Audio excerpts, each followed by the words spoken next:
এই যে কতগুলো মানকে মানকে ধরা পড়লো, শালা মানকে নাকি বিচারপতি ছিল, ওইকে আমার জীবনে সবচেয়ে সাধনা হলো সাইদি সাহেবকে ফাঁসি দেওয়া। সব বিচারক সাইদি সাহেবকে যাবজ্জীবন দিল, আর এই শালা মানকে দিল ফাঁসি। মানকে কলার পাতার মধ্যে শুতে আসছিল, ঠিক দৌড়ে যখন কোটো দিয়ে ভাই এক যুবক মারছে, লুসির বিচি ফেটে গেছে। মানকে রে এইগুলা হাসান হক ইনু, এই শালা ওই বলেছিল বহির যেন লালন সেতু পার না হয়। আমি লালন সেতু না, বাংলার সব সেতু পার হব। তোর খবর কি? এই তোর খবর কি রে? একজন দৌড়ে দেয়, মারছে লাগতে। আপনারা দেখেন নি ও কোটর তুলতিতে ওই সময় এক যুবক মারছে লাগতে শালা কি অথবা সওবের হক। হক কথা বলতে হবে, হক পথে থাকতে হবে। জেল হবে, জুলুম হবে, ফাঁসি হবে, বাতিলের সঙ্গে আপোষ করার কোনো সুযোগ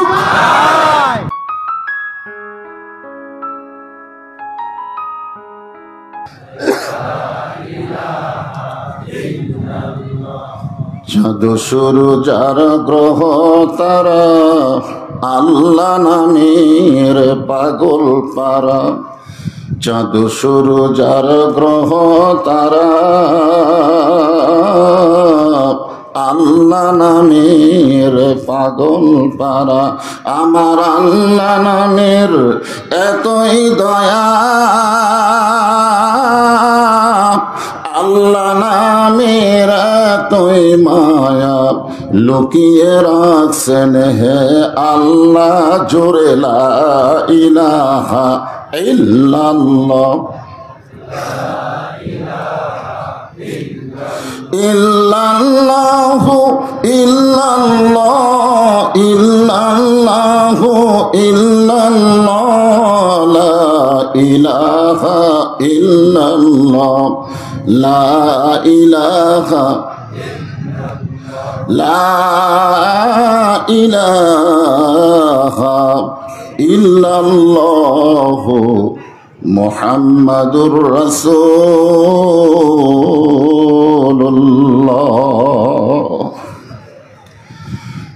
রাসূলের মহব্বতে জবান খুলে সকলেই বলবো সাল্লাল্লাহু আলাইহি ওয়াসাল্লাম। বৃদ্ধ মরিস আত-তাইয়িব জাবালে নূর বালক বালিকা মডেল মাদ্রাসার উন্নয়ন কল্পে আজকের এই দ্বিতীয় বার্ষিকী তাফসীরুল কোরআন মাহফিল।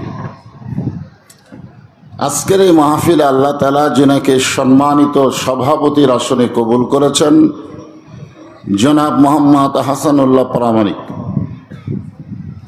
প্রতিষ্ঠাতা অত্র মাদ্রাসা।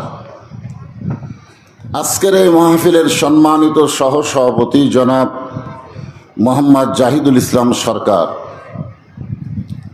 আজকের এই মাহফিলের সম্মানিত প্রধান অতিথি জনাব মোহাম্মদ শহীদুল ইসলাম। আজকের এই মাহফিলের সম্মানিত বিশেষ অতিথিবৃন্দ, সকলকেই অন্তরের অন্তঃস্থল থেকে আমি শুভেচ্ছা জ্ঞাপন করছি। আজকের এই মাহফিলে সম্মানিত ওলামায়ে কেরাম, আপনাদের মাঝে মাঝে যে সমস্ত আলেম ওলামা বসে আছেন, মঞ্চে উপস্থিত আছেন, মাগরিবের নামাজের পর থেকে এত রাত পর্যন্ত কোরআন হাদিসের আলোকে অত্যন্ত গুরুত্বপূর্ণ তাফসীর করে আপনাদেরকে শোনালেন আলেম ওলামা সহ আজকের মাহফিলের বক্তাগণকে অন্তরের অন্তঃস্থল থেকে আমি শুভেচ্ছা জ্ঞাপন করছি। তীব্র গরমকে উপেক্ষা করে আমার সামনে জান্নাতের বাগানে যারা বসে আছেন, আপনাদের বাড়িতে কারেন্ট আছে, ফ্যান আছে, আছে না নাই? এগুলো বাদ দিয়ে কোরআন হাদিসের মহব্বত কলিজার মধ্যে নিয়ে তীব্র গরমের ভিতরে যারা বসে আছেন, আর এই গরমের কারণে যাদের শরীরটা ঘেমে যাচ্ছে, আল্লাহ বললেন ফেরেশতা তোমরা সাক্ষী থাকো, আমার কোরআনের তাফসীর শুনতে এসে যাদের শরীর ঘেমে গেল, ওই দেহের জন্য আমি আল্লাহ জাহান্নামকে হারাম করে দিলাম। আপনারা বলেন আল্লাহ পারে কি পারে না? ওয়াবতাগু ইলাইহি ওয়াসিলা।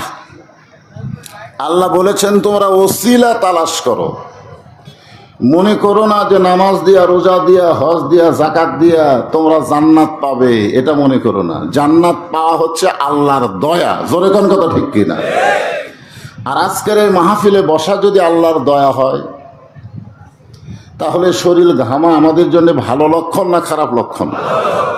এই জন্যে যে সমস্ত ভাইরা কষ্ট করে তীব্র গরমকে উপেক্ষা করে আজকের এই কোরআনের বাগানে আমার সামনে বসেছেন, আমি আমার অন্তরের অন্তঃস্থল থেকে আপনাদের সবাইকে শুভেচ্ছা জ্ঞাপন করছি। সম্মানিত মা বোনেরা, পর্দার অন্তরালে বসে বসে যারা আলোচনা শুনতেছেন, তাদেরকেও শ্রদ্ধা জ্ঞাপন করে দ্বিতীয় স্বাধীনতার পরে এই মুহূর্তে জানতে চাচ্ছি আপনারা সকলে কেমন আছেন? জি, সবাই আলহামদুলিল্লাহ বলবে, খালি শুধু আওয়ামী লীগ যারা করে এরা হয়তো বলবে না। ঠিক কিনা বলেন? এরা হয়তো বলবে না, কারণ এই স্বাধীনতা এদের পছন্দ না। অনেকেই মাঝে মধ্যে বলে আগেই ভালো ছিলাম, আগেই ভালো ছিলাম। যারা কয় তাদের মুখে আলহামদুলিল্লাহ শব্দ আসবে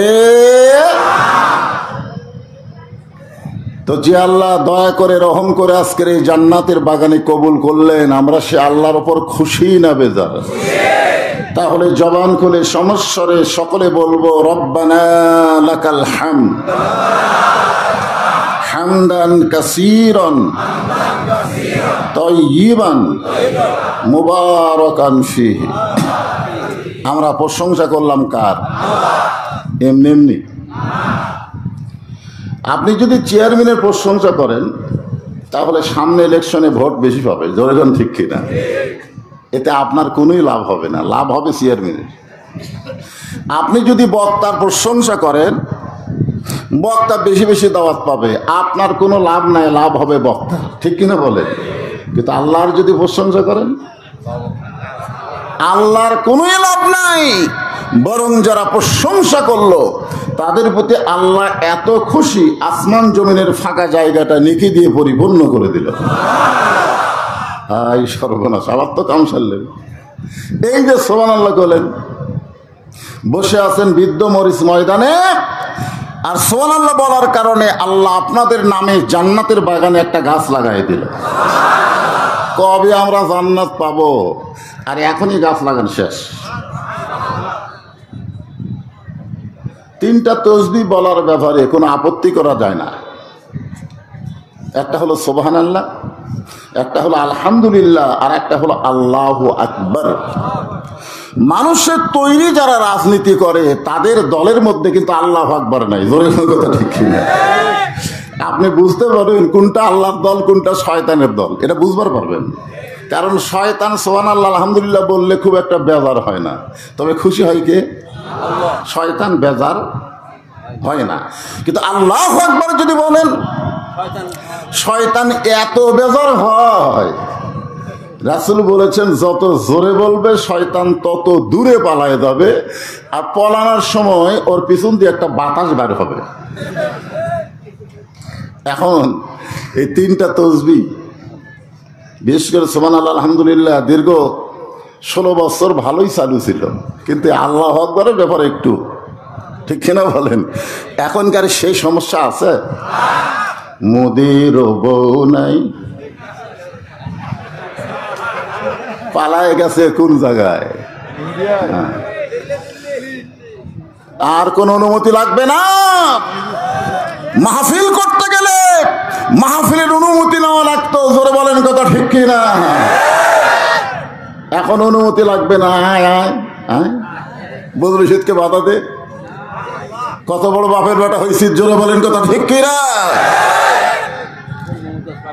আমরা সেই কোরআনের মাহফিলে বসে আল্লাহর প্রশংসা করতে কোনো কৃপণতা করব? এই কারণেই বেশি বেশি প্রশংসা করব যে আল্লাহ আমাদেরকে ভাগ্য গুণে মুসলমানের ঘরে কবুল করেছেন। বিরক্ত লাগে তখন যখন মুসলমানেরা হিন্দু করে মূর্তি পহরা দেয়। এখন কথা ঠিক কিনা? আমার এলাকার কিছু চৌকিদার এই মূর্তি পহরা দেবার যায় দুর্গাপূজার সময়। তো যখন দুর্গাপূজা শেষ হয়ে গেল আমি চৌকিদারে বললাম, খবর কি? কয় আলহামদুলিল্লাহ। তো তোমরা যে পহরা দিবার গেলা মুসলমান হয়ে হিন্দুদের মূর্তি, কি খবর? বলে হুজুর, ওরা খালি মূর্তির সামনে খাবার দেওয়া যায়, সারা মূর্তি বহুগুলো হাত নিয়ে খাড়ায় থাকে, খাবার পায় না।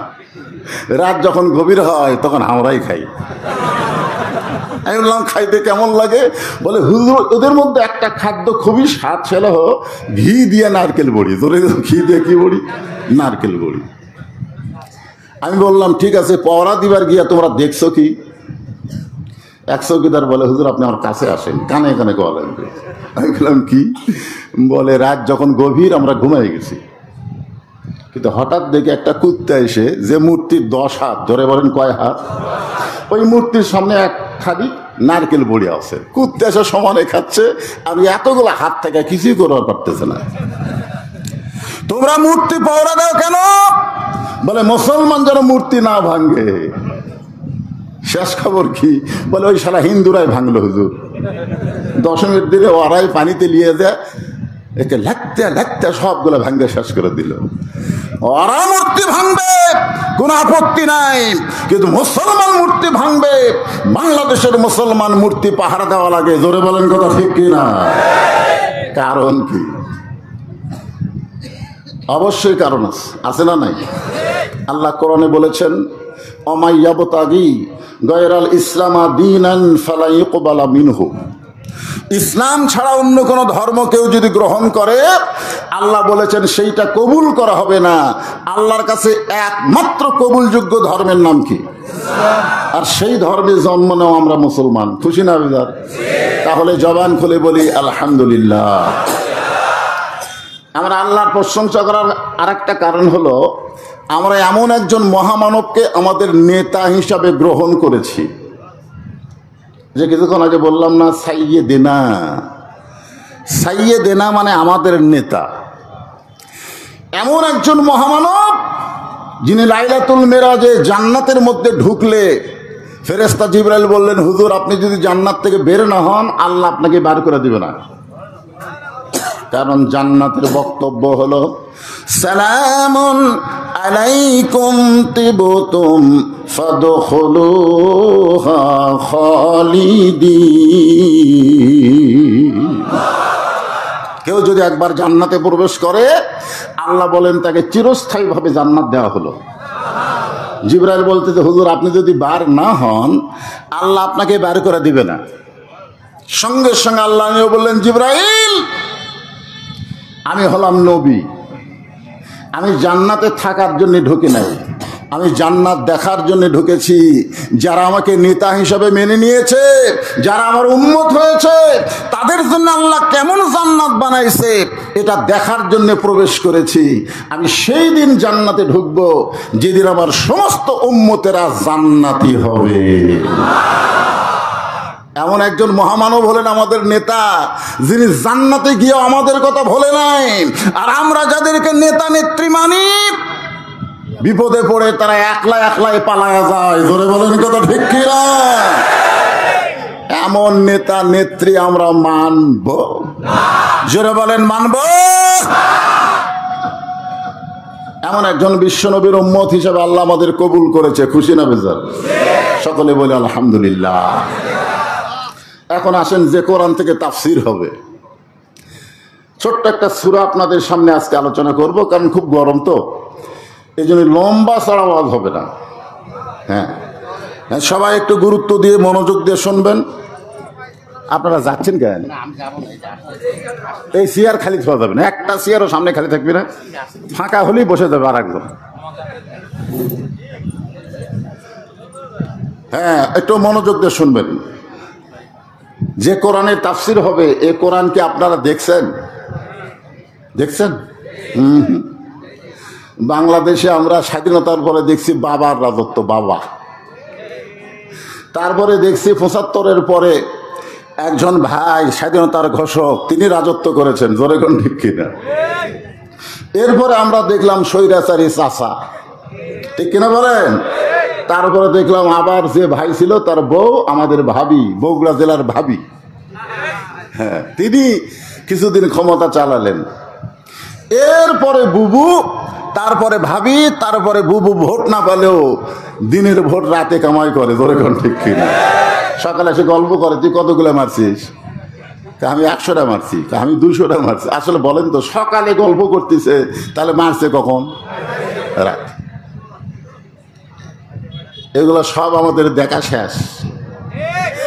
এখন আমরা দেখবো আগামীর দিনে আল্লাহর কোরআনের বাংলাদেশ। জোরে বলেন কথা ঠিক কিনা? আজকে শুধু কোরআন শুনলে হবে না, বাস্তবে আল্লাহর কোরআন আমাদের একটু দেখা দরকার। ঠিক কিনা বলেন? কোরআন শোনার দিক দিয়ে 1 নম্বর ছিলেন আবু জেহেল। 1 নম্বর। আপনারা তো আমার সামনে বসে বসে শুনতেছেন, আর আবু জেহেলের সামনে বসার কোনো চান্স হয়নি। নবী যখন কোরআন তেলাওয়াত করেছে, চোরের মতন চুপি চুপি দাঁড়ায়া দাঁড়ায়া পিছন দিক থেকে কোরআন তেলাওয়াত শুনছে।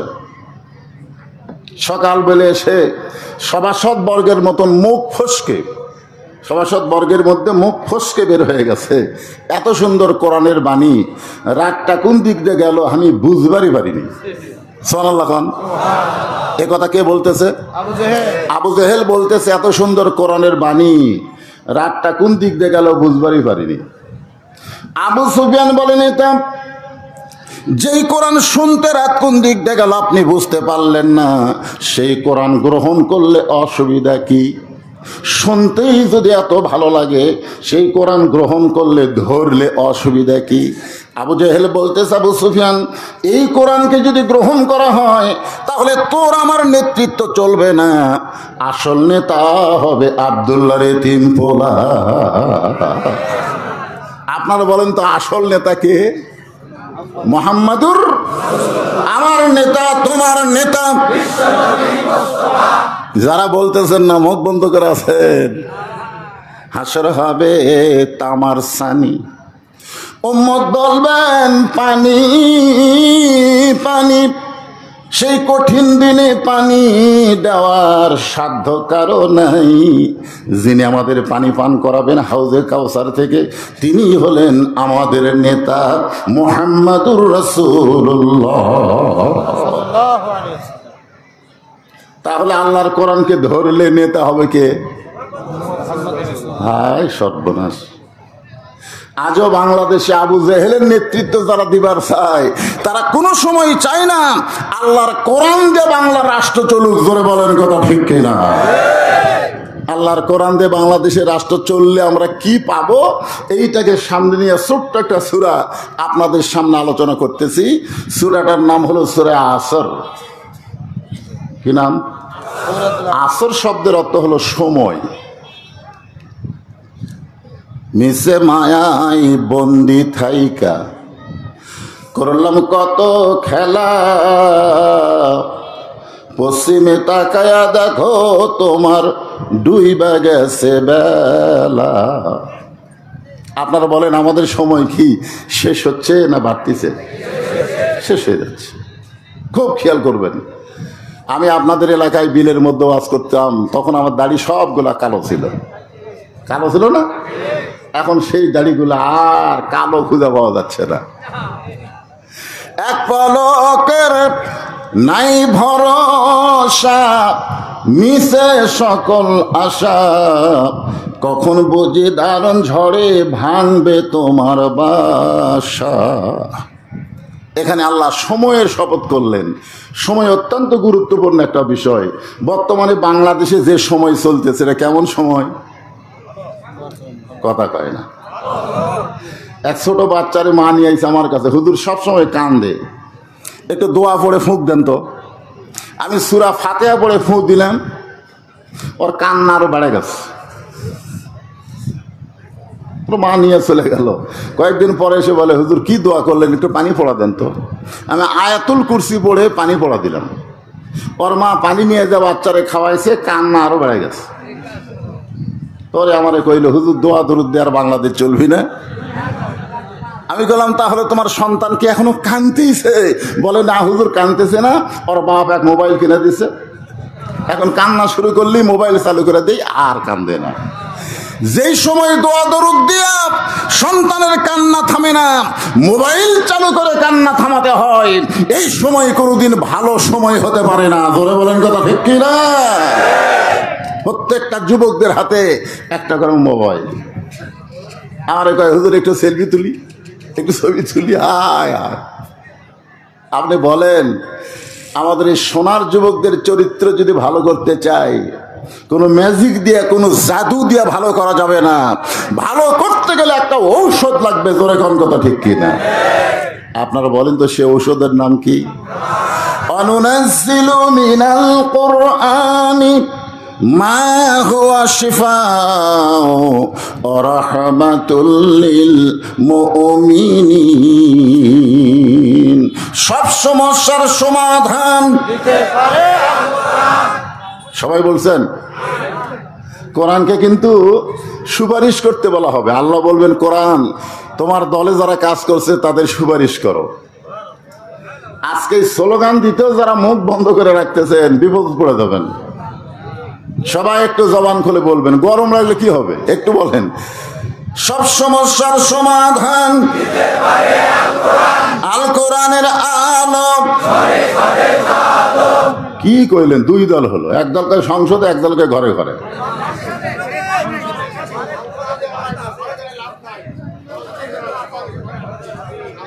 হ্যাঁ আসলেই তাই। এখন সংসদে যদি আল্লাহর কোরআন চালু করতে চান তাহলে সামনে নির্বাচন আসতেছে। ওই কোরআনের পক্ষে যারা কাজ করে তাদেরকে নেতা বানাতে হবে। ভালো মানুষগুলোকে একবার পাঠাতে দেখেন তো, হয়তো বলবেন হুজুর টুপিওয়ালা দাড়িওয়ালা জুব্বাওয়ালা যায় কি? আপনারা বলেন তো বাংলাদেশের মতন ৯৬টা দেশের যিনি খলিফা ছিলেন হযরত ওমর, তার কি মাথায় টুপি ছিল? তার কি মুখে দাড়ি ছিল? তার কি পরনে নবীর সুন্নাতের পোশাক ছিল? তাহলে টুপিওয়ালা দাড়িওয়ালারা শুধু বাংলাদেশের মতন ছোট্ট একটা দেশ না, বাংলাদেশের মতন ৯৬টা দেশের খলিফা ছিল। ধরে বলেন কথা ঠিক কিনা? হ্যাঁ, আল্লাহ সময়ের শপথ করলেন, আসর মানে সময়। শপথ করে আল্লাহ বললেন ইন্নাল ইনসানা লাফি খুসর।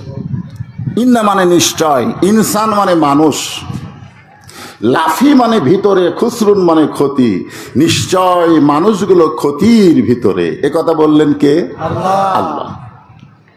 আদর করে মানুষ আল্লাহ বানায়া কেমনে দিবেন ক্ষতির মধ্যে ফেলিয়া। আল্লাহর যত সৃষ্টি আছে তার মধ্যে মানুষকে আল্লাহ তাআলা খুব দামি করে সুন্দর করে সৃষ্টি করেছে। ধরে কেন সুবহানাল্লাহ। এ মানুষের কথা বলতে গিয়ে আল্লাহ 4টা শপথ করছে। আপনার বলেন তো কোনো লোক যদি শপথ করে কোনো কথা বলে, আল্লাহর শপথ করে বলতে ভাই, আপনারা বলেন তো তার কথা কি আর সন্দেহ থাকে? তো আমরা মিথ্যা কথা বলি দেখে আমাকে শপথ করা লাগে, আল্লাহকে মিথ্যা কথা কয়? তাহলে আল্লাহ কেন বললেন ওয়াত্তিন ওয়াজ্জাইতুন ওয়াতুরি সিনিন ওয়াহাজাল বালাদিল আমিন। এরপর আল্লাহ বললেন লাকাদ খালাকনাল ইনসানা ফি আহসানি তাকবীর।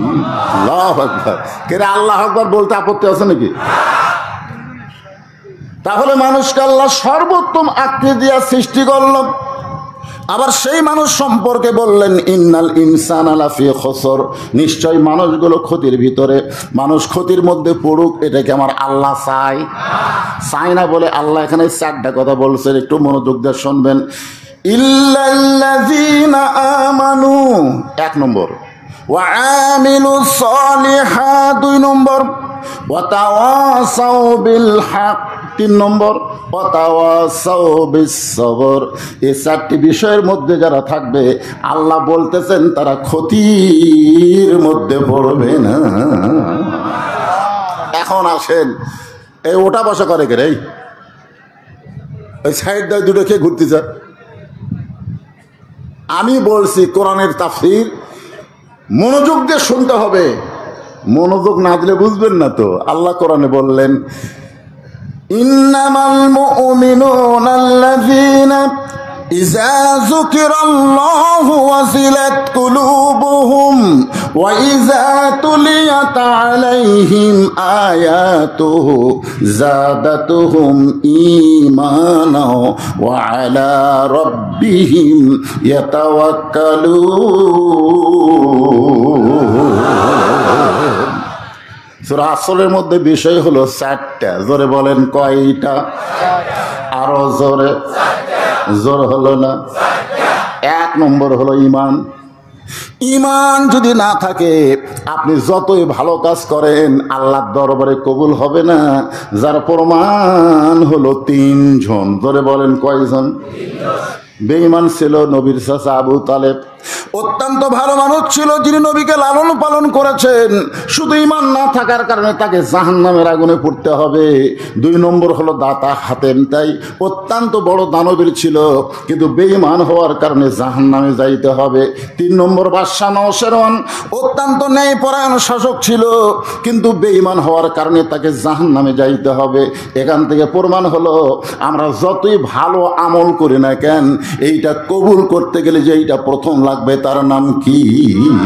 আরো জোরে বলেন নাম কি? 5 ওয়াক্ত নামাজ পড়ে, কিন্তু আবার বলে আমার দয়াল বাবার দরবারেতে কেউ ফিরে না খালি হাতে। আপনার বলেন তো ইমানদার না মুশরিক? আরো জোরে বলেন।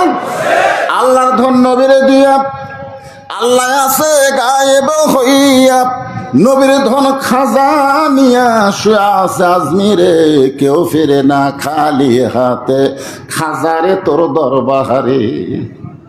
এটা শোনার পরে কি সুবহানাল্লাহ কবে না নাউজুবিল্লাহ কবে? জোরে বলেন।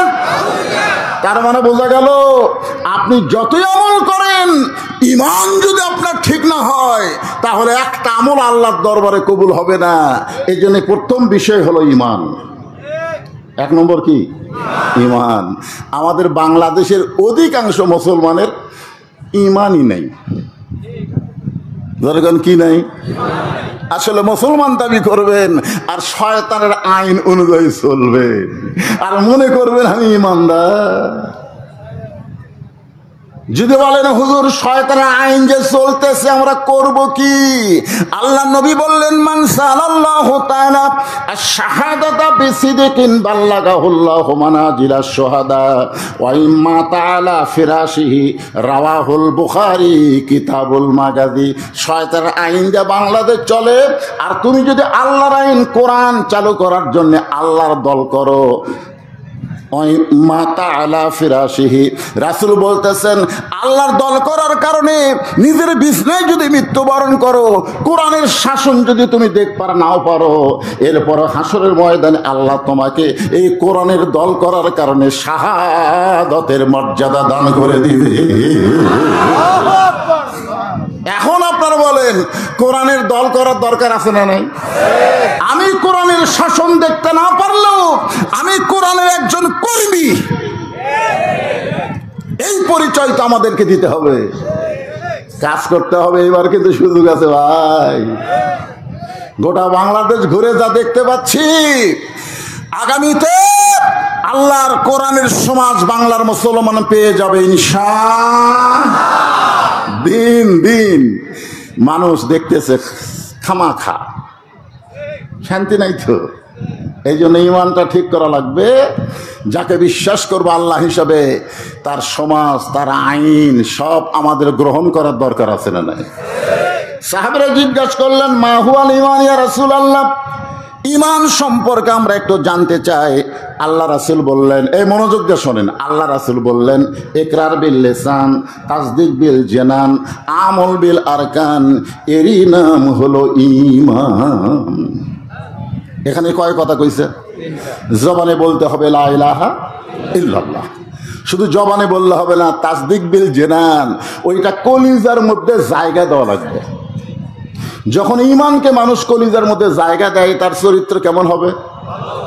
কেমন ভালো? আপনাদের পাবনারই কৃতি সন্তান মতিউর রহমান নিজামী উকিল এসে বলল, আপনি যদি রাষ্ট্রপতির কাছে দরখাস্ত লেখেন আর রাষ্ট্রপতি যদি আপনাকে মাফ করে দেয় তাহলে আপনার ফাঁসি হবে না। তাসদিক বিল জেনান।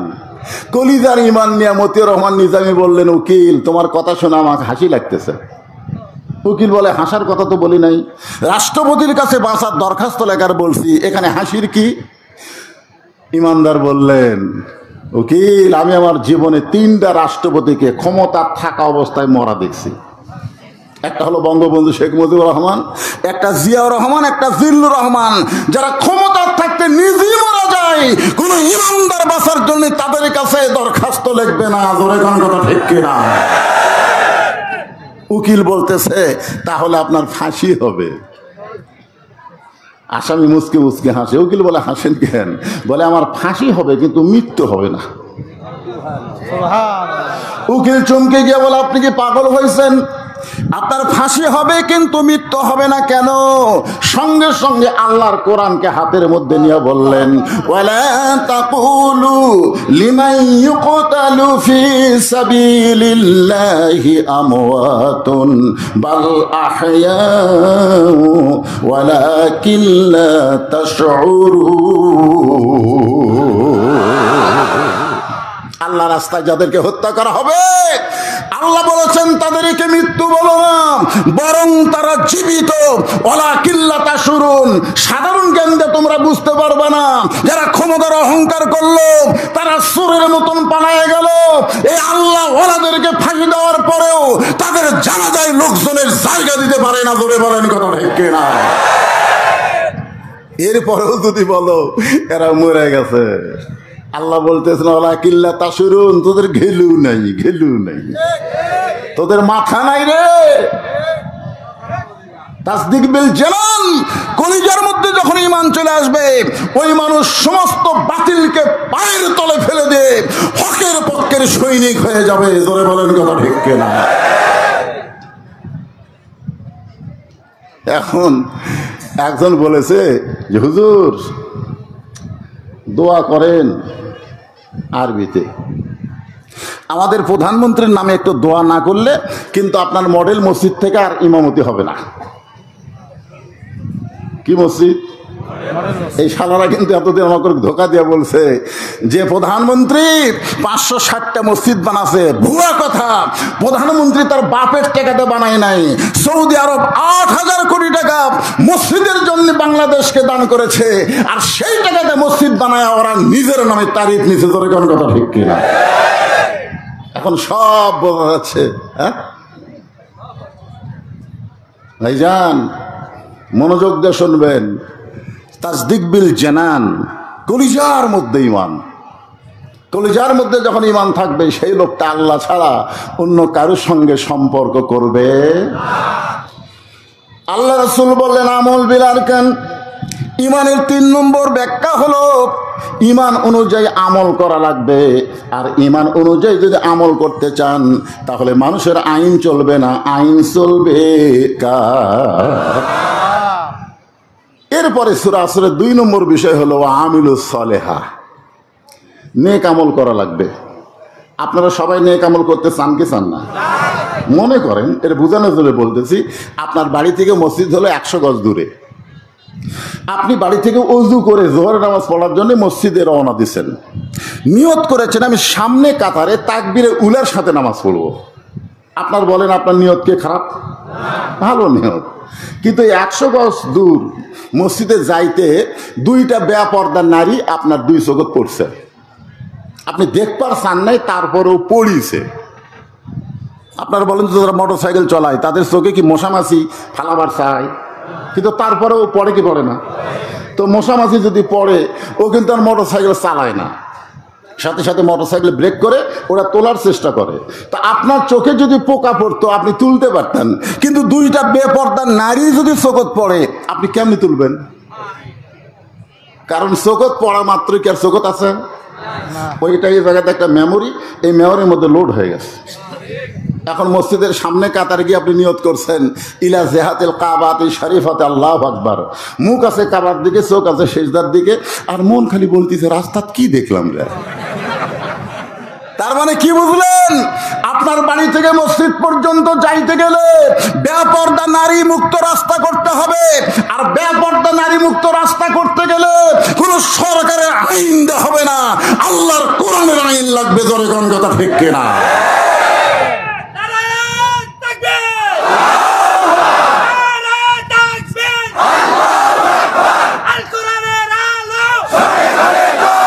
সংসদে জালো অকরনা ফি বুয়ুতিকুন্না ওয়ালা তাবাররাজনা তাবাররুজাল জাহিলিয়াতিল উলা ও আমিলুস সলিহা। সূরা আসরের 2 নম্বর বিষয়, মানে লম্বা করব না তো, এই জন্য একটু তড়িঘড়ি করে বলতেছি।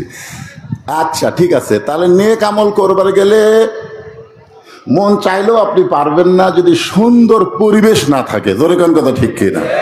তাহলে সুন্দর পরিবেশ যদি আপনি করবার চান, তাহলে সুন্দর একটা সমাজ লাগবে। সুন্দর একটা সমাজ যদি তৈরি করতে চান, সুন্দর একটা রাষ্ট্র লাগবে।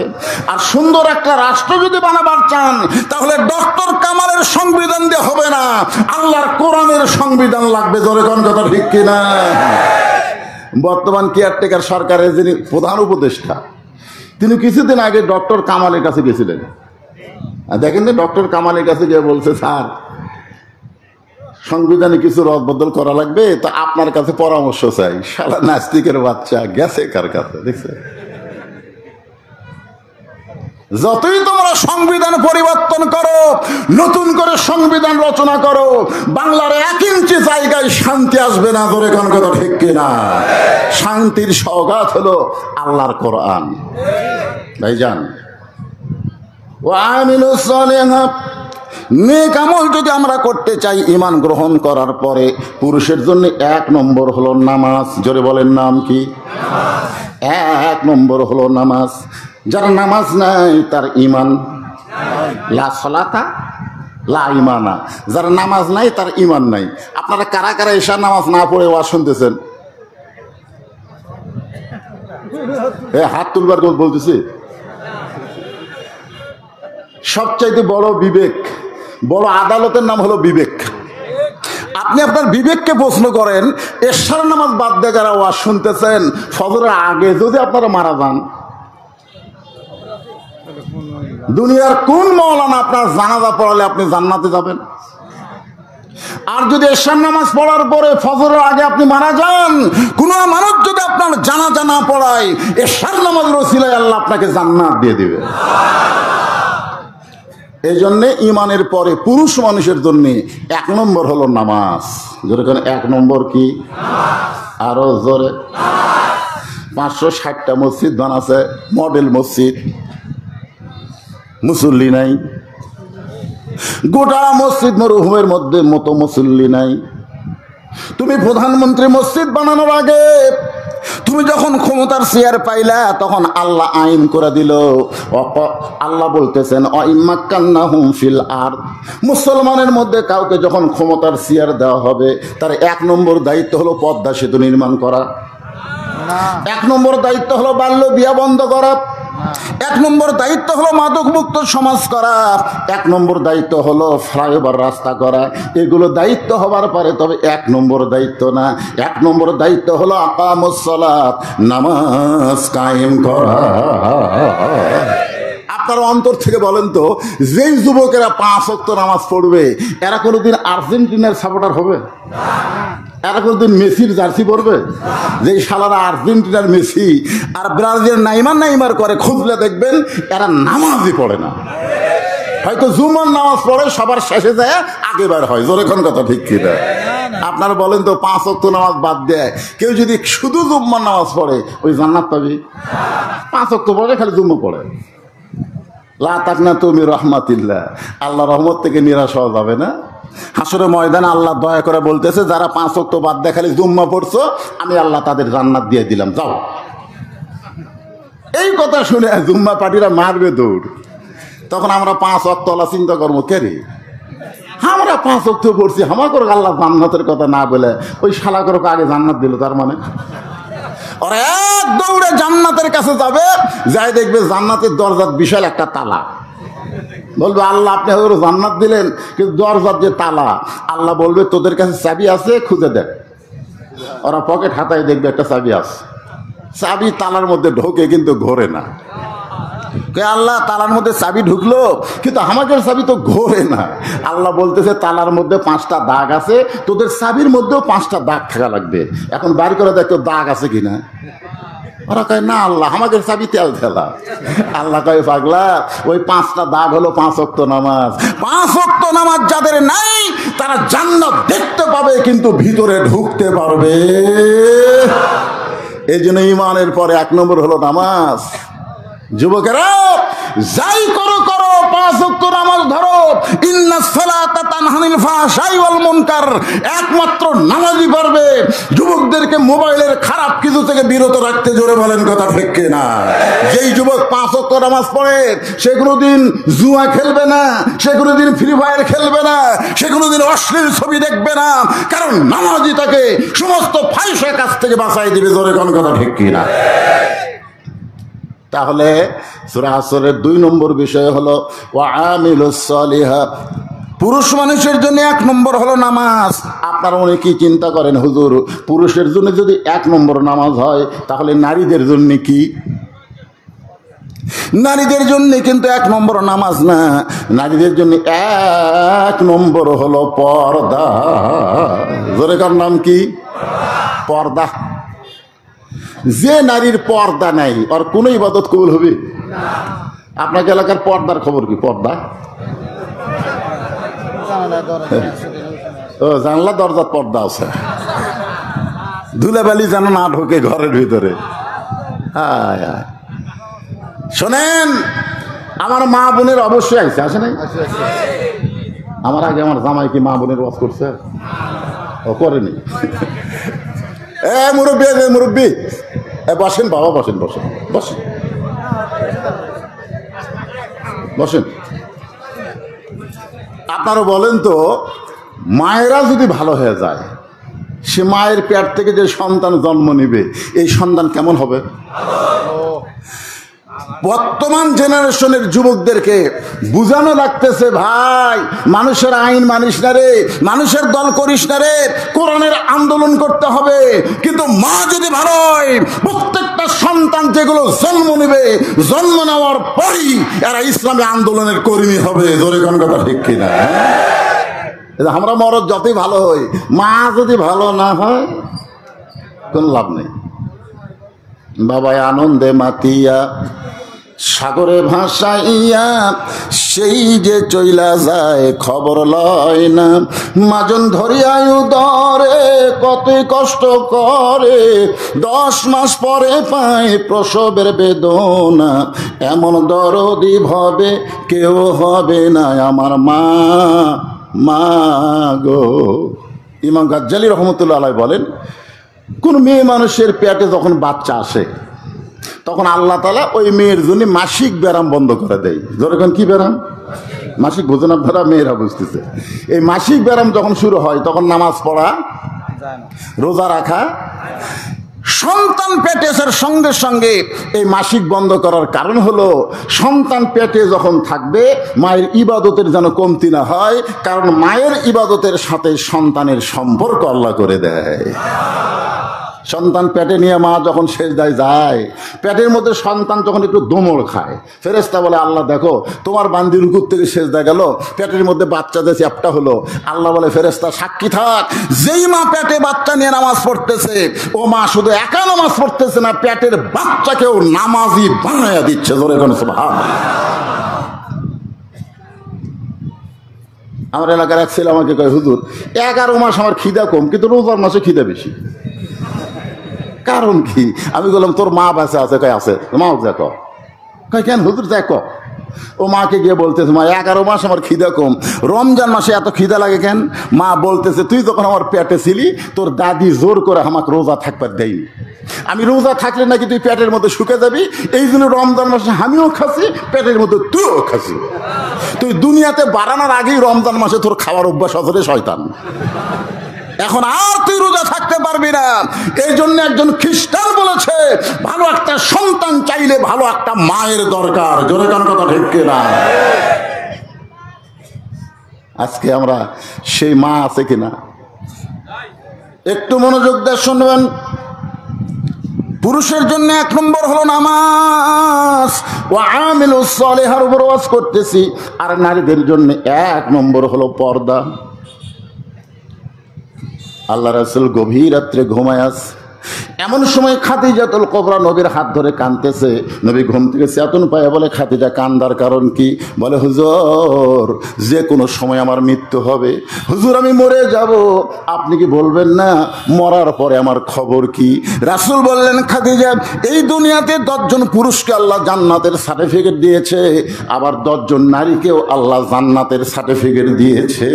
পুরুষের মধ্যে 1 নম্বর হলো আবু বকর, আর নারীদের মধ্যে 1 নম্বর হলো খাদিজা। খাদিজা সেই খুশি, কারণ এতদিন জানতো না তো। আজকে রাসূল বলেছে 10 জন পুরুষকে আল্লাহ জান্নাতের সার্টিফিকেট দিচ্ছে, আশারে মুবাশশারা 10 জন নারীকেও আল্লাহ জান্নাতের সার্টিফিকেট দিচ্ছে। পুরুষের মধ্যে 1 নম্বরকে, আর নারীদের মধ্যে 1 নম্বর খাদিজা। রাসূল বললেন, খাদিজা আপনি যখন নারীদের মধ্যে 1 নম্বর, তাহলে 2 নম্বর কোন নারী হলে ভালো হয়? কারণ পুরুষের মধ্যে 2 নম্বর উমর, 3 নম্বর ওসমান, 4 নম্বর আলী। তো নারীদের মধ্যে 2 নম্বর কে হলে ভালো হয়? আল্লাহ রাসূল একটু বিবির সঙ্গে মশকরা করতেছে। খাদিজা বল, হুজুর 2 নম্বর আমার ফাতেমা হলেই ভালো হয়। আল্লাহ রাসূল চমকে গিয়ে বলতেছে, খাদিজা আল্লাহ তোমাকে 4টা মেয়ে দিছে, কুলসুমা, রোকেয়া, জয়নাব, ফাতেমা। তুমি অন্য 3টা মেয়ের কথা না বলে তুমি ডাইরেক্ট ফাতেমার কথা বললা কেন? খাদিজা বলে, হুজুর আপনি তো বাবা, আপনি বুঝবেন না, আমি মা, আমি বুঝি। কারণ কোন সন্তান কেমন এইটা বাবা বলতে পারবে না, এটা বলতে পারবে তার মা। জোরে কোন কথা ঠিক কিনা? যে সন্তানগুলো কোরআনের মাহফিলে না বসে বেড়া ঘুরতেছে, এ ঘোরার কারণ মা জানে। মা জানে, কারণ তুই যখন আমার পেটত ছিলি, তোর পেটত দিয়ে গোটা পাড়া ঘুরেছি, তোর পেটের মধ্যেই ঘোরণে ব্যারাম শুরু হচ্ছে। জোরে কোন কথা ঠিক কিনা? এই জন্যে তারা ঘুরতেছে, দোষ ওর কেনা। খাদিজা বললেন, রাসূলুল্লাহ আমার 3টা মেয়ে যখন জন্ম নিয়েছে আমি প্রসব বেদনা বুঝতে পারছি, কিন্তু আমার ফাতেমা যখন জন্ম নেয় আমি মা হইয়া বলতেছি আমার প্রসব কোনো বেদনা হয় নাই। খাদিজা বলে, রাসূলুল্লাহ পুরুষের মধ্যে 10 জনকে আল্লাহ জান্নাতের সার্টিফিকেট দিয়েছে, 1 নম্বর যখন আল্লাহ আমাকে দিল, তাহলে 2 নম্বর আমার ফাতেমাকে যেন আল্লাহ দেয়। রাসূল চোখের পানি নিয়ে বললেন, খাদিজা ফাতেমা তো জান্নাতি নয়, ফাতেমা তো জান্নাতি নয়। খাদি চমকে বলে, রাসূলুল্লাহ ফাতেমা যদি জান্নাতি না হয় তাহলে ফাতেমাকে? আল্লাহ রাসূল বললেন, ফাতেমা হলো জান্নাতি নারীদের নেত্রী। খাদিজা বলতে, হুজুর কেউ তো জানে না, খালি আমি আর আপনি জানি, আপনি পাল্টান। আল্লাহ রাসূল বলে, কি পাল্টাবো? বলে, আমি হব জান্নাতি নারীদের নেত্রী, আর ফাতেমা হবে 1 নম্বর জান্নাতি। আল্লাহ রাসূল বললেন, ফাতেমা তো আপনারই মেয়ে, অসুবিধা কি? না হুজুর, মেয়ে মানুষের একটা স্বভাব হলো তলে থাকবি না। এখন দিনের ভোট রাতে লিয়াও হলেও ক্ষমতার চেয়ারও থাকবি। জোরে কোন কথা ঠিক কি না? এটা হলো মেয়া মানুষের স্বভাব। দেখবেন বাড়িতে যখন বেটার বউ আসে, ওই বেটার বউ সবসময় চায় শাশুড়ির আইন মানবো না, আমার আইন সবাইকে মানা লাগবে। জোরে কোন কথা ঠিক কি না? মেয়ে মানুষের কলজা ভরা খালি হিংসা ভাই। আর যার বাংলার জমিনে কোনো মেয়া মানুষ না আসে। জোরে কোন কথা ঠিক কিনা? একটু চর্চা করেন। আমরা মরদ মানুষ আইনি অত্যাচার পাচ্ছি ভাই। আমার বড় মেয়ে মাছের তরকারি পাক করে খাবার দিছে, আমাকে খাবার দিয়ে মেয়ে খেলে আমার সামনেই ঘরে। আমি একসময় বললাম, মা আমি বাংলাদেশে বহু জায়গায় ওয়াজ করতে গিয়ে মাছের তরকারি খাই, কিন্তু তোমার হাতের মতন এত মধুর স্বাদ কোনো মাছে পাই না। যেই করেছি আমার মেয়েটা আর 1 টুকরো আমাকে দিচ্ছে।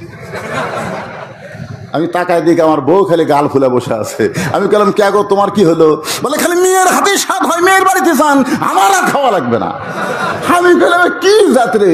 মেয়ের প্রশংসা করলে মায়ের রাগ করে, এই জাতের নাম হলো নারী জাত। জোরে কোন কথা ঠিক?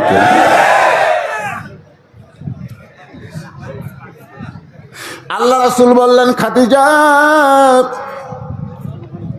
আমি পাল্টানোর মালিক না, কারণ আমি হইলাম ঘোষণাকারী, দেওয়ার মালিক হলো আল্লাহ। খাদিজা বলেন, ইয়া রাসূলুল্লাহ, তাহলে কোন আমলের কারণে আল্লাহ ফাতেমাকে খাতুনে জান্নাত ডিগ্রি দিল? কোন আমলের কারণে আল্লাহ ফাতেমাকে জান্নাতি নারীদের নেত্রী বানালো? এটা না বলা পর্যন্ত আপনাকে আমি ছাড়ব। এখন কোন আমলের কারণে ফাতেমাকে আল্লাহ জান্নাতি নারীদের নেত্রী বানাইলো, এই আমলের কথা যদি আমি বলি, ও আমিলুস সালিহা, তাহলে মেয়েদের পর্দার ওয়াজ হয়ে যাবে। এখন আপনারা বলেন, সেই মা বোনদের জন্য সবচাইতে দামি আমল পর্দার ওয়াজের দরকার আছে না নাই? তবে পুরুষের জন্য 1 নম্বর আমল হলো নামাজ। আরো জোরে বলেন, নাম কি? জোরে বলেন। মান তারাকা সালাতু মুতাম্মিদান ফাকাদ কাফারা। ইচ্ছা করে 1 ওয়াক্ত নামাজ যে বাদ দেবে, ইচ্ছে করে, রাত 12টা 1টা পর্যন্ত ওয়াজ শুনে যায়, আজান শোনার পরে কবি আজকে ওয়াজ শুনছি তো ভাইরে, যে বক্তারা ওয়াজ করে, অনেক বক্তা দেখবেন ফজরের নামাজ মসজিদে পড়ে না। আল্লাহকে, বক্তা তুমি নামাজের ওয়াজ করো আর তোমাকে মসজিদে পাওয়া যায় না। কোন ইমানদার মনোযোগ দিয়ে শুনবেন, এশা এবং ফজরের নামাজ কেউ যদি জামাতে না পড়ে, সেই মুনাফিক হয়ে মৃত্যুবরণ করবে। যেরকম করা ঠিক কেন? ফজরের জামাতের গুরুত্ব কম না বেশি? হ্যাঁ, 1 ওয়াক্ত নামাজ যদি ইচ্ছা করে কেউ বাদ দেয়, আল্লাহ রাসূল বললেন সে কুফরি করলো। বাইনাল আবদি ওয়াল কুফরি তরকুস সালাত। বান্দার কাফের মধ্যে পৃথক করার জিনিসটার নামই হলো নামাজ। এ নামাজ কয় ওয়াক্ত? আরো জোরে বলেন, কয় ওয়াক্ত? 5 ওয়াক্ত নামাজ আমরা জামাতের সঙ্গে আদায় করবো ইনশাআল্লাহ। বাপ পড়বেন, বেটা পড়বি না। অনেক বাপ আছে আসসালাতু খায়রুন নাম শোনা মসজিদে যায়, সামনে কাতারে নামাজ পড়া দোয়া করে, আল্লাহ আল্লাহ তুমি আমাকে জান্নাত দাও। 2 কান্দের ফেরেশতা কয়, আল্লাহ কু আনফুসাকুম আহলিকুম নার। জাহান্নামের আগুন থেকে বাঁচতে চাইলে আহালদের পরিবার নিয়ে বাঁচা লাগবে। ওর বেটা ল্যাপের মধ্যে ঘুম পাড়তেছে, আর এই বুড়া জান্নাতে যাওয়ার দোয়া করতেছে, আর রেজাল্ট কি? আল্লাহ বলতে তোর লেগে রাখ, ওর রেজাল্ট হলো জাহান্নাম। কেন বাবা একলা নামাজ পড়লে হবে না, তার ছেলেদেরকে সঙ্গে করে নিয়ে মসজিদ যাওয়া লাগবে। জোরে কোন কথা ঠিক না? পুরুষের জন্য 1 নম্বর হলো নামাজ, আর আমিলুস সালিহা নারীদের জন্য 1 নম্বর হলো পর্দা। এই পর্দাটা কেমনে বোঝানোর জন্য বলতেছি। রাসূল বললেন, খাদিজা ফাতেমাকে খাতুনে জান্নাত ডিগ্রি দেওয়ার কারণ হলো 2টা। জোরে বলেন, কয়টা? 1 নম্বর কারণ হলো, ও খাদিজা আপনি ঈমান গ্রহণ করেছেন কত বছর বয়সে? খাদিজা বলতে যে হুজুর আমি ঈমান গ্রহণ করেছি 55 বছর বয়সে। আল্লাহ রাসূল বলে, খাদিজা 55 বছর বয়সে যখন ঈমান গ্রহণ করলেন, এই ঈমান গ্রহণ করার আগে আপনি কি ছিলেন? খাদিজা বলে, হুজুর আমি কাফের ছিলাম। রাসূল বলে, খাদিজা আপনার হায়াতের 55 বছর আপনি কুফর হালে কাটাইছেন, এখন বলেন ফাতেমা কয় বছর কাফের ছিল? খাদিজা বলতেছে, নবী গো আমার ফাতেমা জন্মের সাথে সাথেই জান্নাতি। এখন আপনি বলেন 1 নম্বরে কে জিতল? কথা কয় না। 1 নম্বরে কে জিতল? ও খাদিজা 2 নম্বর প্রশ্ন হলো, আপনার নাকের চেহারা, আপনার মুখের চেহারা, আপনার গায়ের রং, এটা দুনিয়ার কত পুরুষ বলতে পারে? আপনি কি তার হিসাব জানেন? খাদিজা বলতেছে, ইয়া রাসূলুল্লাহ আপনাকে যখন বিয়ে করছি তখন আমার বয়স হলো 40 বছর। জোরে বলেন, কয় বছর? 40 বছরে মক্কার সবচাইতে সম্ভ্রান্ত এবং ধনী নারী ছিলাম আমি। এই ধনী হওয়ার পিছনে আমার অনেকগুলো ব্যবসা ছিল। এই ব্যবসা বাণিজ্য চলাইতে গিয়া হাজার হাজার পুরুষের সঙ্গে আমার লেনদেন হয়েছে। ওই পুরুষেরা বলতে পারে আমার নাকের সাইজ কেমন, আমার মুখের সাইজ কেমন, আমার গায়ের রং কেমন। রাসূল বলে, খাদিজা এখন বলেন আপনার ফাতেমাকে দুনিয়ার কত পুরুষ মানুষ দেখেছে, আপনি কি বলতে পারবেন? খাদিজা বলে, রাসূলুল্লাহ ওই আল্লাহর শপথ করে বলতেছি, ফাতেমা যখন আমার উদর থেকে জন্ম নিল, আমি তাকায় দিকে ফাতেমা ওপর হয়ে শুয়ে আছে, আমি মা হইয়াও পর্যন্ত তার ইজ্জত দেখতে পারি নাই। আল্লাহ রাসূল বলে, খাদিজা জন্মের সময় ফাতেমাকে তুমি পর্দা অবস্থায় জন্ম নেওয়া দেখছো, তুমি জানো এই ফাতেমা দুনিয়া থেকে কেমনে বিদায় নিবে? খাদিজা বলে, হুজুর আমি তো জানতে পারি না, কারণ ফাতেমা হলো আমার সন্তান, আমি হলাম তার মা, ওর মৃত্যু তো আমি দেখতে পারবো না। আল্লাহ নবী বললেন, তাহলে শোনো, আমার ফাতেমা শুধু পর্দার মধ্যেই জন্ম নেয় নাই, আমার ফাতেমা শুধু পর্দার মধ্যেই বড় হবে না, আমার ফাতেমা পর্দার ভিতরে দুনিয়া থেকে বিদায় নিবে, পর্দার ভিতরে। গভীর রাত্রে হযরত আলীকে ফাতেমা বুকের মধ্যে নিয়ে বলে, স্বামী গো, স্বামী, আল্লাহ আমার দোয়া কবুল করছে। আলী বলতেছে, আলহামদুলিল্লাহ, দোয়া কবুল করলে খুশি হওয়া লাগবে, মুখ ভার কেন? ফাতেমা বলে, স্বামী কোন দোয়া আল্লাহ কবুল করছে আপনি শুনবেন না? বলে, কি দোয়া? বলে, আল্লাহ তাআলা আমাকে পর্দার মধ্যে মৃত্যু দিবে। আলী বলতেছে, আলহামদুলিল্লাহ, আলহামদুলিল্লাহ। সেই হাসি, যে মেয়েটা সারা জীবন পর্দা করছে তার মৃত্যু তো পর্দার মধ্যে হবে রে। বাংলাদেশের মেয়েরা পর্দা করে না, মরার পরে 5 কাপড় দিয়ে তাদের পর্দা শুরু হয়। জোরে কোনো কথা ঠিক কিনা? খাটনির উপর আবার চাদর দিয়ে থছে। ফেরেশতারা বলতেছে, আল্লাহ এই মেয়ে যখন জেতায় ছিল গোটা এটা কি মরিচ, বৃদ্ধ মরিচ ঘোরাফেরা করছে, মরার পরে 5 কাপড়, তারপর চাদর খেন। আল্লাহ কয়, দেশের নাম বাংলাদেশ রে, ওই দেশের মেয়েরা বাঁচতে পর্দা করে না রে, মরার পরে করে রে। আপনারা বলেন তো, মরার পরে পর্দা করে কোনো লাভ আছে? আলী বলতেছেন, ফাতেমা সারা জীবন পর্দা করলাম, পর্দার মধ্যেই তোমার মৃত্যু হবে, তাহলে তো খুশি হওয়ার কথা। ফাতেমা বলে, স্বামী গো, কবে মৃত্যু হবে এইটাকে আপনি শুনবেন না? আলী বলে, ফাতেমা, কারো মৃত্যুর খবর কেউ জানে? ফাতেমা বলতেছে, আল্লাহ পাক আমাকে জানাইছে আজকে গভীর রাত্রে ফাতেমার মৃত্যু হবে। গাছের কোড়া গাছলে গাছটা যেমন ঠাস করে পড়ে যায়, হযরত আলী তেমনি পড়ে গেলেন ঘরের মাঝে। মা ফাতেমা স্বামীর মাথাটা উড়াতের উপরে নিয়ে একটা চুমা দিয়ে মুচকি মুচকি হাসি আর বলে, স্বামী গো, এমন করে আপনি কাঁদবেন না, কারণ আমি জানি আমার স্বামী সাধারণ কোনো স্বামী না, আমার স্বামী হলো পৃথিবীর 1 নম্বর শিক্ষিত। আপনারা বলেন তো, হযরত আলীর চাইতে শিক্ষিত কেউ আছে? না। আনা মদিনাতুল ইলম ও আলিউ বাবুহা। রাসূল বলেছেন, আমি হচ্ছে ইলমের শহর, আর আলী হচ্ছে সেই শহরের দরওয়াজা। জোরে কোন সুবহানাল্লাহ। ওমর ফারুক যখন উটের লাগাম ধরে জেরুজালেমে গেলেন, জেরুজালেমের খ্রিস্টান আর মনে করতেছে উটের পিঠে যিনি বসে আছে তিনি হলেন খলিফা ওমর। তো উটের কাছে এসে চকিয়া নিয়ে একজন হামাগুড়ি দিয়ে বলতেছে, আমির আল মুমিনিন, আপনার উটের পিঠ থেকে সরাসরি নামতে কষ্ট হবে, আমার পিঠের উপর পা দিয়ে আস্তে করে নামেন। রাখাল ছোট বাচ্চার মতন কান্দে। জেরুজালেমের খ্রিস্টানরা বলে, কান্দেন কেন?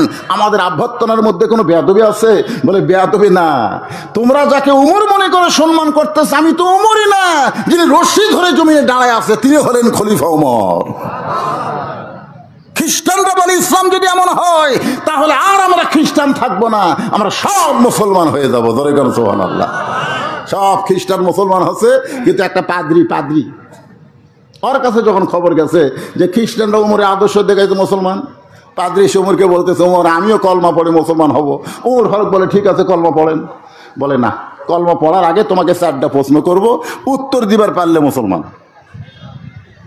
ওমর ফারুক চমকে গেল, কি প্রশ্ন ভাই?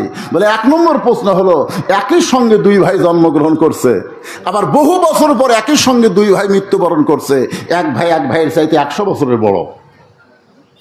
2 নম্বর প্রশ্ন হলো, পৃথিবীর এমন কোন জায়গায় সূর্যের আলো একবার পড়েছে কিয়ামত পর্যন্ত পড়বে না, ওই জায়গার নাম বলতে হবে। 3 নম্বর প্রশ্ন হলো, পৃথিবীর এমন কোন কবর যে কবরও জীবিত, কবরের লাশটাও জীবিত। পাদ্রী বলে, আমার 4 নম্বর প্রশ্ন হলো, পৃথিবীর এমন কোন কারাগার যে কারাগারের মতন কয়েকদিন নিঃশ্বাস নেবার পারে না, এরপরও জীবিত থাকে। উমর ফারুক চোখের পানি নিয়ে বললেন, এই প্রশ্ন জীবনে শুনি নাই, এরকম প্রশ্ন জীবনে শুনিনি, উত্তর দেবো কেমনে? পাদ্রী আর মুসলমান হলো না। উমর ফারুক যখন জেরুজালেম থেকে মদিনাতে আসলেন, আলীর সঙ্গে দেখা। আলী বললেন, কে ভাই, মন ভার কেন? জেরুজালেমের খবর কি? বলে, হাজার হাজার খ্রিস্টান মুসলমান হয়েছে। আলহামদুলিল্লাহ, খুশি হন। ওমর ফারুক বললেন, একটা পাদ্রী আমাকে 4টা প্রশ্ন করলো, উত্তর দিবার পারলেই মুসলমান হতো, কিন্তু আমি তো উত্তর দিবার পারি নাই। আলী বললেন, কি প্রশ্ন? বলে, 1 নম্বর প্রশ্ন হলো, পৃথিবীতে এমন কোন ভাই, যমজ ভাই একসঙ্গে জন্মেছে, বহু বছর পরে একসঙ্গে 2 ভাই মরছে, কিন্তু এক ভাইয়ের চাইতে এক ভাইয়ের 100 বছরের বড়, এই 2 ভাইয়ের নাম কি? আলী বলতেছে, এক ভাই হলো ওজর আলাইহিস সালাম, আর এক ভাই হলো আজিজ আলাইহিস সালাম। ওজারকে আল্লাহ ঘুমের মধ্যে 100 বছর রাখছিল, এই জন্য 100 বছরের ছোট। কাফেরেরা 2 ভাইকে একসঙ্গে হত্যা করছে। উমর ফারুক বলে, হাই, এটা তো আমি জানি না। 2 নম্বর প্রশ্ন করলো, পৃথিবীর এমন কোন জায়গা সূর্যের আলো একবার পড়েছে কিয়ামত পর্যন্ত পড়বে না? আলী বলতেছিল, এটা হলো যখন মুসা আলাইহিস সালাম পার হলেন সাগর, তখন আল্লাহ সাগরকে রাস্তা বানায় দিলেন। ওই সময় সূর্যের আলো সাগরের তলদেশে পৌঁছে গেছে। ফেরাউন যখন দল বললে নামছে, তখন সাগর আগের মতো হয়ে গেছে। কিয়ামত পর্যন্ত এই জায়গায় সূর্যের আলো আর দ্বিতীয়বার পড়বে। 3 নম্বর প্রশ্ন হলো, কবরও জীবিত, লাশটা জীবিত? আলী বলতে যে কবর হলো মাছ আর লাশটা হলো ইউনূস আলাইহিস সালাতু ওয়াস সালাম। 4 নম্বর প্রশ্ন হলো, এমন কোন কারাগার নিঃশ্বাস নেবার পারে না, কয়েদি জীবিত থাকে? তাই বলে মনে করেন এটা আয়না ঘর। রে আমিরে জামাত মরহুম গোলাম আজম হুজুরের ছেলে যখন আয়না ঘর থেকে ফেরত আসলেন, এই শালি এত খারাপ বুঝলেন। ভালো ভালো মানুষগুলোকে গুম করছে, ভালো ভালো মানুষগুলোকে ধরে আয়না ঘরের মধ্যে নির্যাতন করেছে। কিছুদিন আগে একটা কল রেকর্ড ফাঁস হয়েছে, যে কোনো সময় চট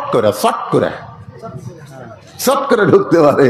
আরো খালি দরজা খুলে দিতে, আসা মাত্র আয়না ঘর। জোরে কোন কথা ঠিক কিনা? কি ভাই, এটা কোরআন শরীফের উপর কোনো জিনিস রাখা চলবে না। সব জিনিস কোরআনের নিচে, উপরে কোনো জিনিস রাখা যাবে, সবার উপরে থাকবে কি? আরো জোরে বলেন। আগামীতে আমরা দেখতে চাই বাংলার জমিনে কোরআনের উপর আর কারো জায়গা হবে না। জোরে কোন কথা ঠিক কিনা? সূরা আসরের 4টা বিষয় আমি কিন্তু ওয়াজ করবো, অধৈর্য হলে চলবে। এরপরে মারাত্মক ওয়াজ আসতেছে, ওয়াতাওয়াসাউ বিল হক। হক বোঝেন? মামুনুল হক, আজিজুল হক, কুলজাল হক, জাহাকাল বাতিল, ইন্নাল বাতিলা কানা। সেই ফাটাফাটি ওয়াজ, গরম যতই লাগুক। অনেকদিন পরে 8-9 বছর হলো। জোরে কোন ঠিক কিনা? হ্যাঁ। এর মধ্যে আবার প্রশ্ন দিছে, প্রশ্নগুলো পরে দেওয়া লাগবে।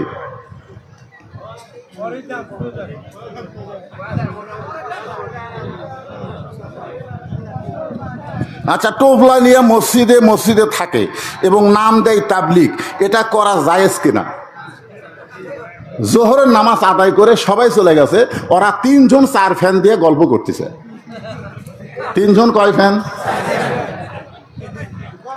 2 কান্দে 2 ফেরেশতা বলতেছে, আল্লাহ, সবাই নামাজ পড়ে বাড়িতে গেল, এরা 3 জন যে গল্প করতেছে, মাথার উপর 4 ফ্যান ঘুরতেছে, এর কি রেজাল্ট কি? আল্লাহ বলতেছে, এর কি রেজাল্ট হলো ওই 4টা ফ্যান যে ঘুরিছে, এই ঘোরার যে কারেন্টের বিল হচ্ছে, এই কারেন্টের বিল এই 3 শয়তান শোধ না করা পর্যন্ত এরা জান্নাতে যাওয়ার পারবি না। মসজিদ তোর বাপের ঘর না, ইচ্ছা মতো গল্প করবি। তোর কোন কথা ঠিক কিনা? তোর বাপের ঘর অ্যাঙ্গেলে মেরে দিছি, তা বলে নেব।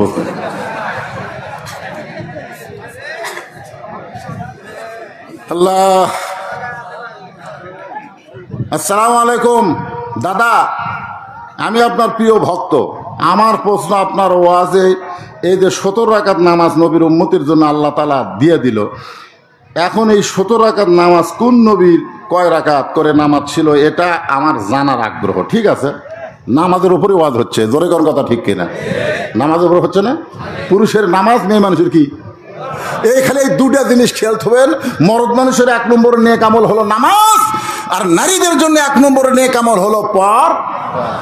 আরো জোরে কোন। ফাতেমা বলতেন, স্বামী গো, আমি জানি আপনি হলেন সবচাইতে বড় শিক্ষিত, আপনি হলেন সবচাইতে বড় বীর। আপনারা বলেন তো, ফাতেমার জানা কি ভুল আছে? আল্লাহ রাসূল কি বলেছেন? আল আলিউ কি আসাদুল্লাহ, আলী হচ্ছে আল্লাহর সিংহ। জোরে কোন সুবহানাল্লাহ। তাহলে সবচাইতে বড় আলেম এটাও যেমন ঠিক, সবচাইতে বড় বীর এটাও তেমন ঠিক। তাহলে আমার মরার খবর শুনে আপনি পড়ে গেলেন। আপনি কি জানেন না এ দুনিয়া থাকার জায়গা না, আসলে যাইতেই হবে। এই যে কাউয়া কাদের কথায় কথায় বলতো, খেলা হবে খেলা হবে। খেরে শালা, তোর মাজা নাই, তুই খেলবো কেমনে? খেলবার গেলে মাজা ঠিক থাকা লাগবে। ধরে কম ঠিক না, পালাবো না।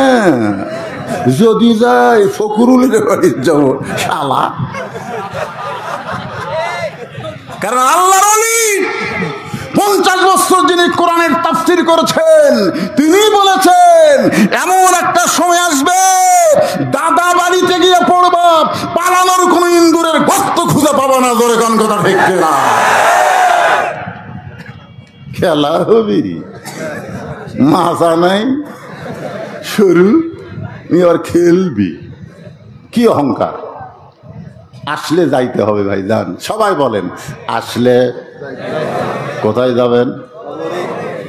ফাতেমা বলে, স্বামী গো, আমার মৃত্যুর কথা শুনে আপনি এইভাবে কেন পড়ে গেলেন? কারণ আসলে যাইতে হবে। এই দুনিয়া থাকার জায়গা না, এই দুনিয়া হলো যাওয়ার জায়গা। মিশে মায়ায় বন্দি থাইকা করলাম কত খেলা, পশ্চিমে তাকিয়া দেখো তোমার ডুইবা গেছে বেলা। আমি মরে যাওয়ার পরে আমার 3টা চাওয়া আপনাকে পুরা করা লাগবে। আলী কান্দার বলে, ফাতেমা, দুনিয়ার জীবনে গরিব ছিলাম বলে তুমি কিছুই চাইলে না। আমি চাইলে তুমি কষ্ট পাবা, তুমি চাইলে আমি কষ্ট পাবো, এই জন্য তুমি কিছুই চাইলে না। মরার পরে তুমি কি চাইবা ফাতেমা? বলে 1 নম্বর চাওয়া হলো আমার কোনো জানাজার ব্যবস্থা করবেন না, কারণ মেয়ে মানুষের জানাজার দোয়া লাগবে না। মেয়ে মানুষের দোয়ার খনি হলো তার স্বামী। লক্ষ লক্ষ মানুষ যদি জানাজায় কয় ফাতেমা ভালো, আর আপনি যদি কোন ভালো না, ওই লক্ষ মানুষের ভালো বলাতে ফাতেমার 1 তিল পরিমাণ লাভ হবে না। আর দুনিয়ার তামাম মানুষ যদি বলে ফাতেমা খারাপ, আর আপনি যদি বলেন আমার বউ ফাতেমা ভালো, এক স্বামীর সার্টিফিকেটে বইয়ের জান্নাত হয়ে গেল। আমার 2 নম্বর চাওয়া হলো আমার লাশটা খাটনিতে তুলবেন না, কারণ খাটনি কান্দে নিতে 4 জন পুরুষ মানুষ লাগবে। আমি হিসাব করে দেখলাম এই মুহূর্তে 4 জন পুরুষ নাই। আমার বাবা যদি থাকতো তাহলে মরা মেয়ের লাশের খাটনি বাবা কান্দে নিবার পারত।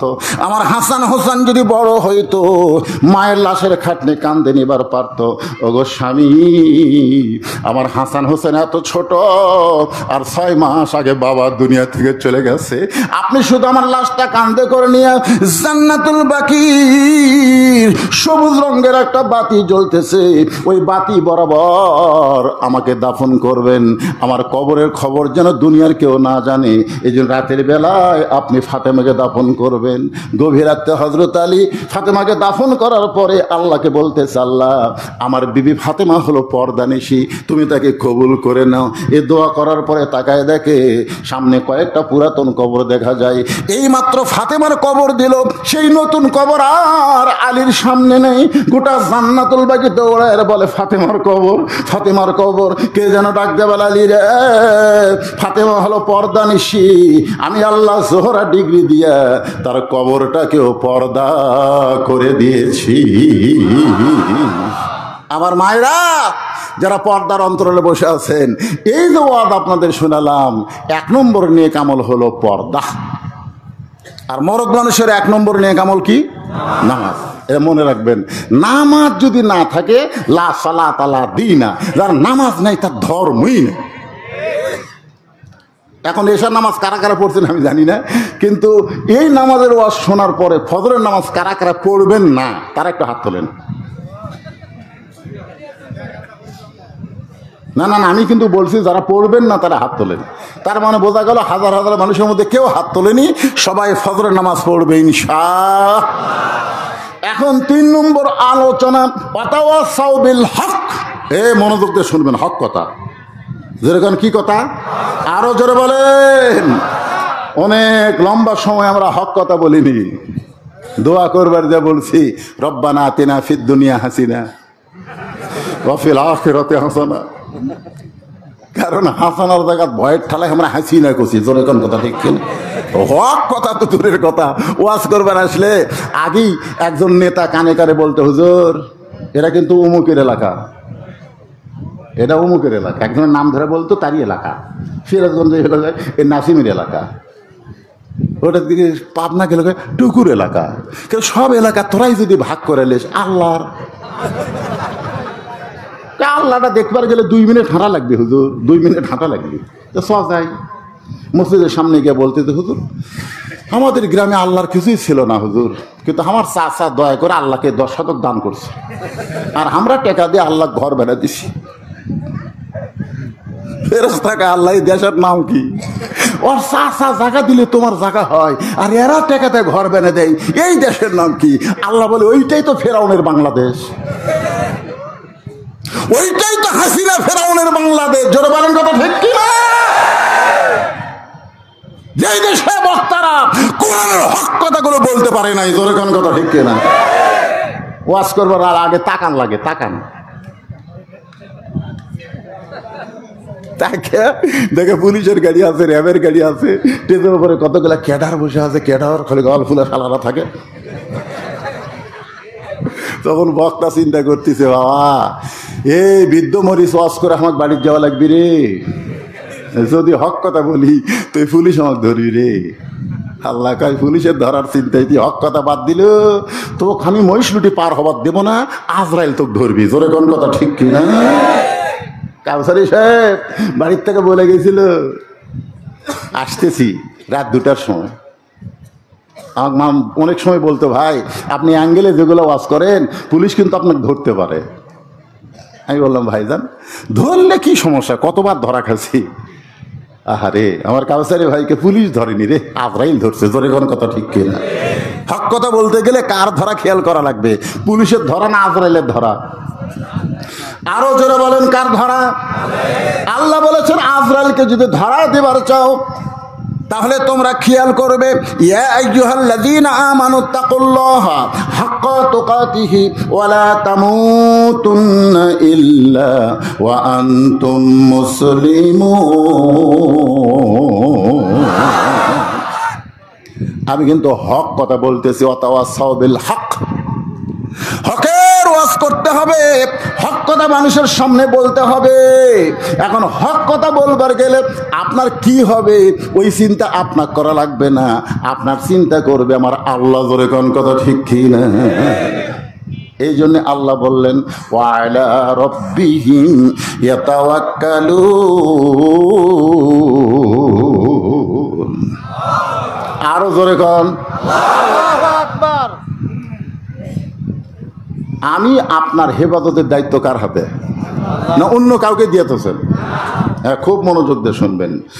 ওয়াতাওয়াসাউ বিল হক কুল জাল হক ওয়া যাহাকাল বাতিল ইন্নাল বাতিলা কানা যাহুকা। মামুনুল হক হক কথা বলার কারণে জেলের মধ্যে। জোরে কোন কথা ঠিক কিনা? তার বাবা আজিজুল হক হক কথা বলার জন্য জেল খেটেছে। এই বাংলাদেশে হক কথা বলবেন আর আপনি জেলে যাবেন না। আবু তালেব বলতেছে, বাজান মক্কার নেতারা এসে আমার কাছে প্রস্তাব দিল, তুমি যদি সুন্দর নারী চাও মক্কার সবচাইতে সুন্দর মেয়ে তোমাকে বউ বানায় দিবা। খাদিজা তো বুড়ি হয়ে গেছে, তোমার একটা যুবতী দেখে বিয়ে করো বাবা। মক্কার নেতারা বলল, আপনার ভাস্তা যদি ধনী হবার চায় আমরা বস্তা বস্তা টাকা তার সামনে দিব, সে যদি নেতৃত্বের চেয়ার চায় আমরা নেতার চেয়ার চাইয়া দিব। ও বাবা তুমি হক কথা বন্ধ করে দাও, ওই কোরআনকে তুমি বন্ধ করে দাও। নবী চিল্লায় বললেন, চাচা ওরা যা দিবার চাই সেইটা তো দূরের কথা, সেইটা কোনোদিন দিবার পারবে না। চন্দ্র যদি আমার ডান হাতে আর সূর্য যদি আমার বাম হাতে তুলে দেয়, এরপরও আমি নবী হক কথা বলা বন্ধ করব না। সেই সময় সবচাইতে বড় হক কথা হলো আশহাদু আল্লা ইলাহা ইল্লাল্লাহু ওয়াহদাহু লা শারীকা লাহ। আল্লাহ ছাড়া অন্য কাউকে স্বীকার করি। আরো ধরে বলেন কোন ক্ষেত্রে? আল্লাহ ছাড়া অন্য কাউকে স্বীকার করি না, এটা কোন ক্ষেত্রে? অর্থনীতির ক্ষেত্রে, সমাজনীতির ক্ষেত্রে, রাষ্ট্রনীতির ক্ষেত্রে, না ধর্মনীতির ক্ষেত্রে? ধর্ম এই যে কতগুলো এক মানকে ধরা পড়লো, শালা মানকে নাকি বিচারপতি ছিল, ওইকে আমার জীবনের সবচেয়ে সাধনা হলো সাইদি সাহেবকে ফাঁসি দেওয়া। সব বিচারক সাইদি সাহেবকে যাবজ্জীবন দিল, আর এই শালা মানকে দিল ফাঁসি। এই মানকে কলার পাতার মধ্যে শুতে আসছিল। ঠিক দৌড়ে যখন কোটো দিয়ে ভাই এক যুবক মারছে, লুসির বিশি ফেটে গেছে। মানকে রে এই হাসান হক ইনু, এই শালা ওই বলেছিল বলছিস যেন লালন সেতু পার না হয়। আমি লালন সেতু না বাংলার সব সেতু পার হব। তোর খবর কি? এই তোর খবর কি রে? একজন দৌড়ে দেয় মারছে লাগতি। আপনারা দেখেন ও কোটর তুলতি, ওই সময় এক যুবক মারছে লাগতি সারা কি অথবা সবের হক, হক কথা বলতে হবে, হক পথে থাকতে হবে। জেল হবে, জুলুম হবে, ফাঁসি হবে, বাতিলের সঙ্গে আপোষ করার কোন সুযোগ, কারণ আসলে যাইতে হবে। জাত সাকারাতুল মাউত হক, সবচাইতে বড় সত্য হলো মরা। আল্লাহ বলেছেন মরিস না রে মুসলমান না হয়ে। এখন মুসলমান হয়ে যদি মরতে চাই তাহলে হক পথে থাকবো না বাতিল পথে? দরকার হলে জীবন যাবে, তারপরেও কোন অবস্থায় হক পথ ত্যাগ করবো না। কারা কারা রাজি আছেন? দুই হাত তোলা, আল্লাহকে দেখান। লিল্লাহি তাকবীর, হাত নামান। পাতাওয়া সাওবে সবর। এই হক কথা বলতে গেলে, হক পথে চলতে গেলে নানা রকম বিপদ আপদ মুসিবত আসতে পারে, ঠিক কিনা বলেন? আল্লাহ কোরআনে বলেছেন ওয়ালা নাবলুওয়ান্নাকুম, এই মনোযোগ দিয়ে শুনবেন, ওয়ালা নাবলুওয়ান্নাকুম বিশাইয়্যিন মিনাল খাউফি ওয়াল জুই ওয়া নাকসিম মিনাল আমওয়ালি ওয়া আনফুসি ওয়াস সামারাতি ওয়া বাশশিরিস, যেরকম অবাশিরিস সাবিরিন। আচ্ছা, কোনোদিন যে মেয়ে মা হয়নি এবার মা হবি, এবার মা হবে। আপনারা বলেন তো মা হওয়ার ঠেলা আছে না নাই? ওই জীবনেও তো হয়নি, এবার মা হবি। এইবার কোরআনের সমাজ বাংলাদেশে দেখবি, মনে করেন বুঝানোর জন্য বলতেছি। এখন মা হওয়ার যখন বিষ শুরু হয়, আমার বউকে বলেছিলাম বাচ্চা প্রসবের সময় যে বিষ হয়, এই বিষটা কিভাবে হয়। আমার বউ কয় আপনি পুরুষ মানুষ এগুলো শুনে কি করবেন, বক্তা মানুষ তো দরকার লাগতে পারে কখন। তখন বলে স্বামী গো, ব্যথা শুরু হয় বুকের ওপর, বাচ্চা থাকে পেটত আর ব্যথা হয় বুকে। কোনোদিনও বাচ্চা হয়নি। ওই মেয়েটা বলে মরে গেল, বিষ খাবো, গলার দড়ি দেব, এই জীবন রাখবো না, এত কষ্ট সহ্য করা যায় না। দাদি নানি দৌড়ে আসে, আসা ঘরের মধ্যে তোলে, খালি মুচকি মুচকি হাসে, বলে আমি বিষের জ্বালায় মরে যাচ্ছি, গলা দড়ি দিবার চাই, বিষ খাবার চাই, তোমরা হাসো কেন? দাদি নানি বলতেছে অধৈর্য হলে চলবে না, ধৈর্য ধর, ধৈর্য ধর। বাপের পায়ের তলে সন্তানের জান্নাত নয়, মায়ের পায়ের তলে সন্তানের জান্নাত। জোরে কোন কথা ঠিক কি না? মা হবি আর এই কষ্ট সহ্য করবি না, ধৈর্য ধর। দাদি আর নানি এমন তারা মারছে ভয়, মানে দাঁতের উপর দাঁত দিতে বুঝলি করতেছে, আর চিল্লা পারতেছে না। আয় আয় সেই ব্যথা ভাই। এখন এক ধাত্রী মা এসে দেখে বাচ্চার কেবল মাথা বার হচ্ছেন, কি করবে? আস্তে আস্তে দাদি কয় কি ধৈর্য ধর। এখন দাদি নানির দাপটে করতে করতে দেখে বেঁশ হয়ে গেছে, এত ব্যথা ভাই, আর হুঁশ থাকে, বেঁশ হয়ে গেছে। এদিকে বাচ্চা করে কান্দিছে। বাচ্চাকে পরিষ্কার করছে, দাদি নানি ওই নাতনির চোখে মুখে পানি দিছে, ওই হুঁশ ফিরে পাইছে। যেই হুঁশ ফিরে পাইছে বাচ্চা এনে ওর বুকের উপর দিছে, ওই বাচ্চাকে হাত দা গালিয়ে জিভা বের করে চুমা খায়। দাদি নানি বলে খবরদার, খবরদার চুমা খাবি না, ওই জন্য তুই গলার দড়ি দিবার চাইলি, এর জন্য তুই বিষ খাবার চাইলি, তুই চুমা খাস কেন, ফেলে দে, লাগতে পারে ফেলে দে। মা বলতেছে ও দাদি ও নানি, কষ্টের পর এইরকম প্রশান্তি আগে যদি জানতাম। আজকে ফাঁসি হবে, আজকে নির্যাতন হবে, আজকে জেল জুলুম হবে, বাড়িতে থাকতে পারবেন না। হকের পথে চলতে গেলে নানা রকম বাধা আপনার আসবে। আপনি অধৈর্য হয়ে চিল্লাচিল্লি করা যাবে না। মা যেমন তার সন্তানকে পাওয়ার জন্য ধৈর্য ধারণ করে, এই বাংলার জমিনে আল্লাহর কোরআনের শাসন যদি আমরা দেখতে চাই, এইরকম বিপদ আপদ মুসিবতে আমাদেরকে ধৈর্য ধারণ করা লাগবে। জোরে কোন কথা ঠিক কিনা?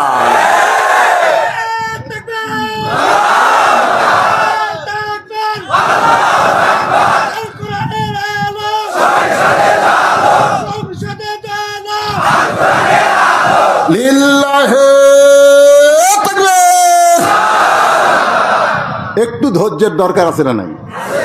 গরম লাগতেছে? আমি সূরা আসরের 4টা বিষয় আপনাদের সামনে আলোচনা করতেছি ভাইজান। অথবা সবরের ওপর এখন কথা আসতেছে, মারাত্মক কথা। অসুবিধা আছে?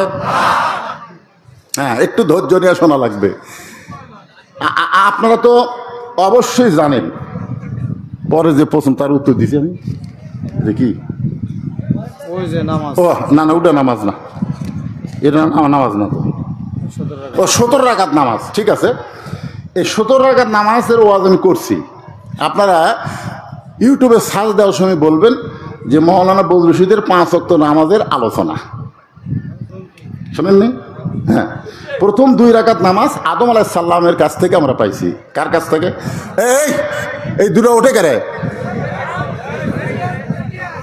এরা কমিটি, ও ভলেন্টিয়ার, ঠিক আছে, অসুবিধা নেই। হযরত আদম আলাইহিস সালামের তওবা কবুল হওয়ার পরে শুকরিয়াতান 2 রাকাত নামাজ পড়ছিল। এই 2 রাকাত নামাজ হলো ফজরের নামাজ। সুবহানাল্লাহ বলেন। যখন নমরুদের চুলার মধ্যে আমাদের জাতির পিতা হযরত ইব্রাহিম পড়ে গেলেন, কুলনা ইয়া নারু কুনি বারদান ওয়া সালামান আলা ইব্রাহিম, আগুন যখন শান্তির বাগান হয়ে গেল, তখন শুকরিয়াতান ইব্রাহিম নবী 4 রাকাত নামাজ আদায় করেছেন। ওই 4 রাকাত নামাজ হলো জোহরের নামাজ। যখন ফেরাউন মুসা আলাইহিস সালামকে গ্রেফতার করার জন্য 3 দিক দিয়ে খাড়া, কয় দিক দিয়ে? 3 দিক দিয়ে খাড়া, এক দিয়ে খালি সাগর। ফেরাউন কয়, মুসা আর দৌড়াবো না, মুসা আর দৌড়াবি না। মুসা বলে, আল্লাহ, ফেরাউন বলতেছে আর দৌড়াবি না, আমি দৌড়াবারও চাই, কিন্তু সামনে সাগর, তোমার উপায় নাই। আল্লাহ বলে, নাসরুম মিনাল্লাহ ওয়া ফাতহুন করিব ওয়া বাশশিরিল মুমিনিন। 4 তারিখও হাসিনা জানেনি আমাকে এইভাবে পলান লাগবে। জোরে কোন কথা ঠিক কিনা? 5 তারিখে আমি খালি ফেসবুক, ইন্টারনেট তো বন্ধ করে দিয়েছিল, এই শালা ফলক বন্ধ করে দিয়ে মারছে। যাই হোক, আমি সকাল থেকে দেখি ঢাকা আসো একটা লোকও নেই। 10টা পর্যন্ত দেখি ঢাকা শুনশান। তখন কিন্তু কারফিউ চলতেছে। জোরে কোন কি চলতেছে? 11টার সময় দেখি ঢাকাত কোনো মানুষ নাই। 12টার সময় দেখি শহীদ চত্বরে গোটা কয়েক দেখা যায়। 2 পুলিশের দাবার খালি সব দৌড় মারবে। জোহরের নামাজের পরে তায়রান আবাবিল তারমিহিম বিহিজারাতিন মিন সিজিল ফাজআলাহুম কাআসফিম মাকুল। জোহরের নামাজের পরে আবাবিল পাখির মতন চারিদিক থেকে মানুষ আসা শুরু হলো। জোরে করে কথা ঠিক কিনা? হাসিনা কয়, আমি থাকমই, পুলিশ আছে আরে গুলি করতেছে, আর্মি তোমরাও গুলি করো। আর্মি কয় আমরা পার, তাহলে আমাকে 2 ঘন্টা সময় দাও। সময় হলো 45 মিনিট। পারবো? এরই মধ্যে পলা, যদি না পলাস তোকে বাঁচানোর মতন শক্তি আর আমাদের আর্মিরও নাই। ধরে কর সুবহানাল্লাহ। এই পাক করা ভাত রে, পাক করলো কে আর খাইলো কে?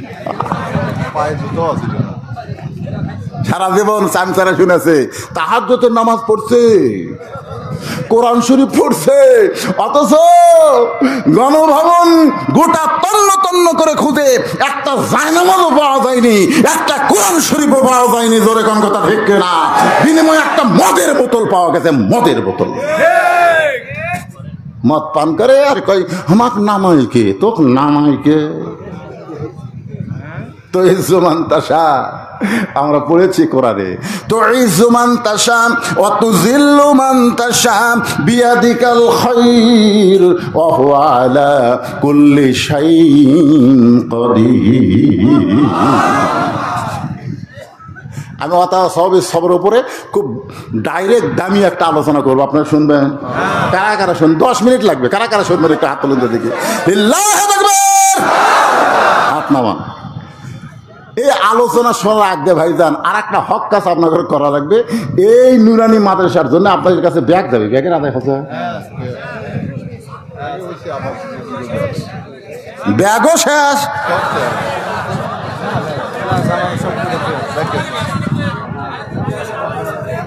আচ্ছা ঠিক আছে, এই যে শয়তান কিন্তু বলবে, আপনি বলেন তো ব্যাংকের যদি আপনি টাকা থন, ওই থোয়াই শেষ না বারবার থন? কারণ বারবার থন না একবারই থন? বারবার কি জন্য থন? যে এই টাকা 10,000 আছে, আবার এই বছরে 10,000 থমরে 20,000 হলো। একে টাকা জমাতে জমাতে যখন 2 লাখ হয় তখন বুকত থাবারে আমার ভবিষ্যতে টেনশন নাই রে। আপনারা বলেন তো, ব্যাংকে টাকা থোয়া ভবিষ্যৎ না জান্নাতের ব্যাংকে টাকা থোয়া ভবিষ্যৎ? তা আপনারা একবার টাকা দিয়েছেন আপনার ব্যাগের মধ্যে দিয়েছেন, আর একবার যদি দেন টাকা বাড়বি না কমবি? যেই টাকায় আপনারা দিবেন ওটা জান্নাতের ব্যাংকে অ্যাকাউন্ট হবে। আপনার কাছে ব্যাগ যাবে, কারা কারা টাকা দিবেন না হাত তোলেন তো দেখি। যে হুজুর 10 টাকা 20 টাকা এই টাকা আমরা দেবো না, একবার দিছি আর দেবো না হুজুর, এরকম নিয়ত আছে? তো তাহলে সবাই দিবেন। কে রে ব্যাগ আলারা? এই ব্যাগ আলা প্যাটি কোথায়? ভেতরে যাও, যাও। 10 টাকা 20 টাকা 50 টাকা 100 টাকা সবাই দান করবেন এই নুরানি মাদ্রাসার জন্য, আল্লাহর কোরআনের জন্য। অথবা সাওবিল হক, হক হলো আল্লাহর কোরআনে, কোরআনের জন্য সবাই দান করবেন। ভাই 5টা মিনিট লাগবে আপনাদের কাছে। চারিদিক থেকে 20 দল লোক বাড়ান।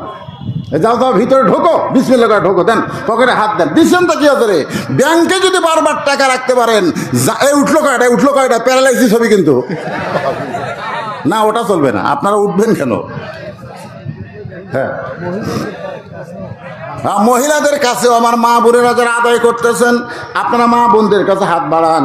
আজকে মা বোনদের জন্য মাশাআল্লাহ এখানে একজন আল্লাহর বান্দি শাবানা, বিউটি কুইন শাবানা 2 বস্তা সিমেন্ট দান করছে। আল্লাহ শাবানার দানকে কবুল করেন। আব্দুল মান্নান 2 বস্তা সিমেন্ট দান করছে, আল্লাহ কবুল করেন। রুহুল আমিন 2 বস্তা সিমেন্ট দান করছে, আল্লাহ আপনি কবুল করেন। আচ্ছা, এগুলো কি বলা লাগবে? বলা লাগবে না? লাগবে না।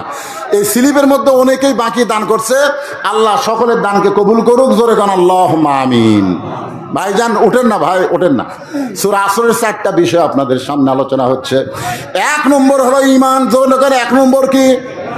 2 নম্বর হলো আমিলুস সালিহাত। 3 নম্বর হলো তাওয়াসসাউ বিল হক। 4 নম্বর তাওয়াসসাউ বিস সবর।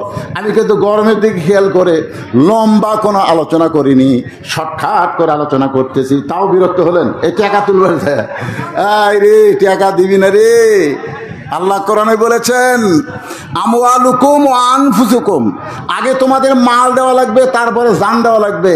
আল্লাহ রাস্তায় যারা মাল দেয় না এরা কোনোদিন জীবন দিবার পারবে না। টাকা না দিলে লুটে দেওয়া লাগবে কেন? সবাই একটু জিকির করেন লা ইলাহা ইল্লাল্লাহ, লা ইলাহা ইল্লাল্লাহ। জোরে জোরে লা ইলাহা ইল্লাল্লাহ, লা ইলাহা ইল্লাল্লাহু মুহাম্মাদুর রাসূলুল্লাহ সাল্লাল্লাহু আলাইহি সাল্লাম। এখন আপনাদের কাছে আমার প্রশ্ন হলো, মা যদি ধৈর্য ধারণ না করত, এইরকম কষ্ট স্বীকার না করত, তাহলে মার কলিজায় কি একটা সন্তান পাওয়া যেত? যেরকম পাওয়া যেত। মা কিন্তু কষ্ট স্বীকার করার কারণে মা একটা সন্তান পাইছে। ওই মায়ের পায়ে তলে সন্তানের জান্নাত। তাহলে আল্লাহর কোরআনকে যদি আমরা বাংলাদেশে পাবার চাই, তাহলে এরকম মায়ের মতন কষ্ট স্বীকার করার দরকার আছে না নাই? আর এই কষ্ট স্বীকার করতে গিয়ে তাওয়াসসাউ বিস সবর, আমাদের সকলকে ধৈর্যের উপদেশ গ্রহণ করা লাগবে। আল্লাহ তাআলা সূরা আসরের এই 4টা বিষয় শুধু শোনা না, বাস্তবে আমল করার তৌফিক দান করে। জোরে গান আমিন। ভাইজান সকলে বসেন। বহুদিন পর আপনাদের কাছে আইছি, বহুদিন পর আপনাদেরকে নিয়ে প্রাণ ভরে একটা মোনাজাত করতে চাই। আল্লাহ যেন আগামী সূর্য, কোরআনের সূর্য কবুল করে। জোরে গান আমিন। এই জন্য সবাই বসেন, ইস্তেগফার পড়ে। আস্তাগফিরুল্লাহ রব্বি মিন কুল্লি জামবি ওয়া তুবু ইলাইহি, আস্তাগফিরুল্লাহ রব্বি মিন কুল্লি জামবি ওয়া তুবু ইলাইহি, লা হাওলা ওয়ালা কুওয়াতা ইল্লা বিল্লাহিল আলিয়্যিল আযীম। আল্লাহুম্মা আমিন। আল্লাহুম্মা আনতাস সালাম ওয়া মিনকাস সালাম, তাবারাকতা ইয়া যাল জালালি ওয়াল ইকরাম। আয় আল্লাহ তাআলা, কঠিন গরমের ভিতরে আরামের বাড়ি, আরামের ঘুম, ফ্যানের বাতাসকে বাদ দিয়া এই গরমের মধ্যে বসে বসে ঘন্টার পর ঘন্টা যারা কোরআনের তাফসীর শুনে আখিরে মোনাজাতে তোমার দরজায় দোকানা হাত তুলেছে, আল্লাহ মেহেরবানি করে আজকের এই মাহফিল আমাদের সকলের হিদায়াতের জন্যে, নাজাতের জন্যে, জান্নাতের জন্যে কবুল করো। এই মাহফিলের শুরু থেকে শেষ পর্যন্ত যত আলোচনা হয়েছে আল্লাহ, এর মধ্যে যদি ত্রুটি হয়, ভুল হয়, মাফ করে দিও। এর যা হাদিয়া মঞ্জুর করো, সোনার মদিনায় নবী পাকের রওজা মুবারকে আল্লাহ কবুল করো। তামাম আম্বিয়ায়ে কেরাম, আসহাবে কেরাম, তাবিনে কেরাম, তাবা তাবিনে কেরাম, তামাম পৃথিবীর মাটির নিচে যত মুমিন মুমিনা শুয়ে আছে আল্লাহ, সকলের আরওয়াহ পরে হাদিয়া কবুল করো। ও বৃদ্ধ মরিচের লোকেরা, আশেপাশ থেকে অনেক লোক আইছে। আমি যখন আগে আপনাদের সামনে ওয়াজ করতে আসতাম, তখন আমার বাবাও দুনিয়াতে ছিল, মাও দুনিয়াতে ছিল। কিন্তু এইবার আমি এসেছি আপনাদের সামনে, আমার বাবা 18 সালে দুনিয়া থেকে চলে গেছে। আমার মা জননী গত বছর 25শে ডিসেম্বর দুনিয়া থেকে বিদায় হয়ে চলে গেছে। আল্লাহ, আমার মতো যারা বাবা হারা, মা হারা, দুই হাত তুলেছে তোমার দরবারে। রব্বির হামহুমা কামা রব্বায়ানি সগীরা। আল্লাহ মেহেরবানি করে বাপ মার কবরকে জান্নাতের টুকরা আল্লাহ কবুল করে নাও। আল্লাহ, অনেকে আমার কাছে দোয়া চেয়েছে, বিশেষ করে মুন্ডুমালার। আল্লাহ, আমার বাবজান, তার বাবা পরশুল্লাহ বাগমারার গোরস্থানে শুয়ে আছে, তার সন্তান রুবেল মারা গেছে, আমার কাছে দোয়া চেয়েছে। আমি সকলের জন্য দোয়া করি, আল্লাহ মেহেরবানি করে আজকের মাহফিলকে কবুল করো। যারা কবরে গেছে তাদের সকলের কবরকে জান্নাতের টুকরা বানায় দাও। আল্লাহ, এই মাদ্রাসাকে কিয়ামত পর্যন্ত কবুল করো, এই মাদ্রাসাকে কিয়ামত পর্যন্ত কবুল করো। আমি শুনলাম আগামীতে এই মাদ্রাসা হাফেজি মাদ্রাসা করবে। আল্লাহ, আল্লাহ তাদের নেক নিয়ত নেক আশাকে তুমি কবুল করো। আজকে নগদে বাকিতে যারা দান করেছে, আল্লাহ সকলের দানগুলোকে জান্নাতের বিনিময় হিসাবে কবুল করে দাও। আল্লাহ, আজকের মাহফিলের সম্মানিত সভাপতিকে আল্লাহ তুমি কবুল করো, সহসভাপতিকে কবুল করো, প্রধান অতিথিকে কবুল করো, বিশেষ অতিথিদের আল্লাহ তুমি কবুল করো। আল্লাহ, তোমার কোরআনের পাখি 50 বছর কোরআনের তাফসির করে গেছে। আল্লাহ, জেলখানায় বন্দি ছিল, আমরা দোয়া করতাম আল্লাহ জেলখানার ভিতরে আল্লাহর ওলিকে তুমি হেফাজত করো।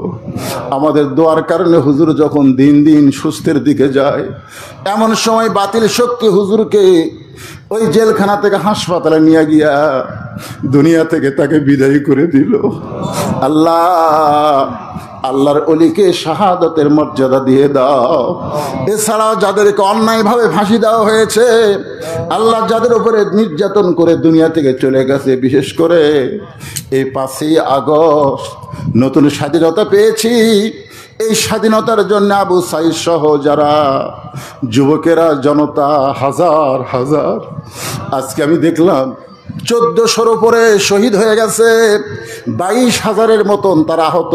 কারো হাত নাই, কারো চোখ নাই, কারো 2 চোখই নাই, কারো 2টা পাও নাই। আল্লাহ, তাদের জন্য দোয়া করি, যারা চলে গেছে শাহাদতের মর্যাদা দান করো, আর যারা আছে এখনো জীবিত তাদের প্রতি আল্লাহ তুমি খাস রহমত করো।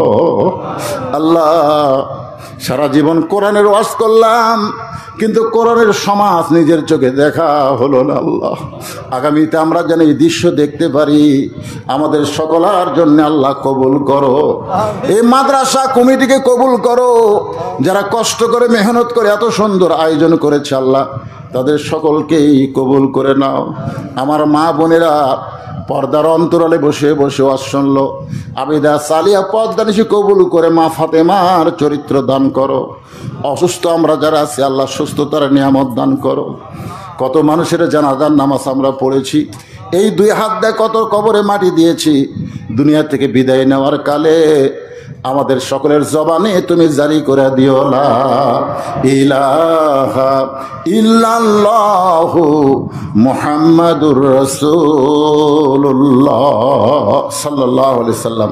আসসালামু আলাইকুম ওয়া রাহমাতুল্লাহি ওয়া বারাকাতুহু।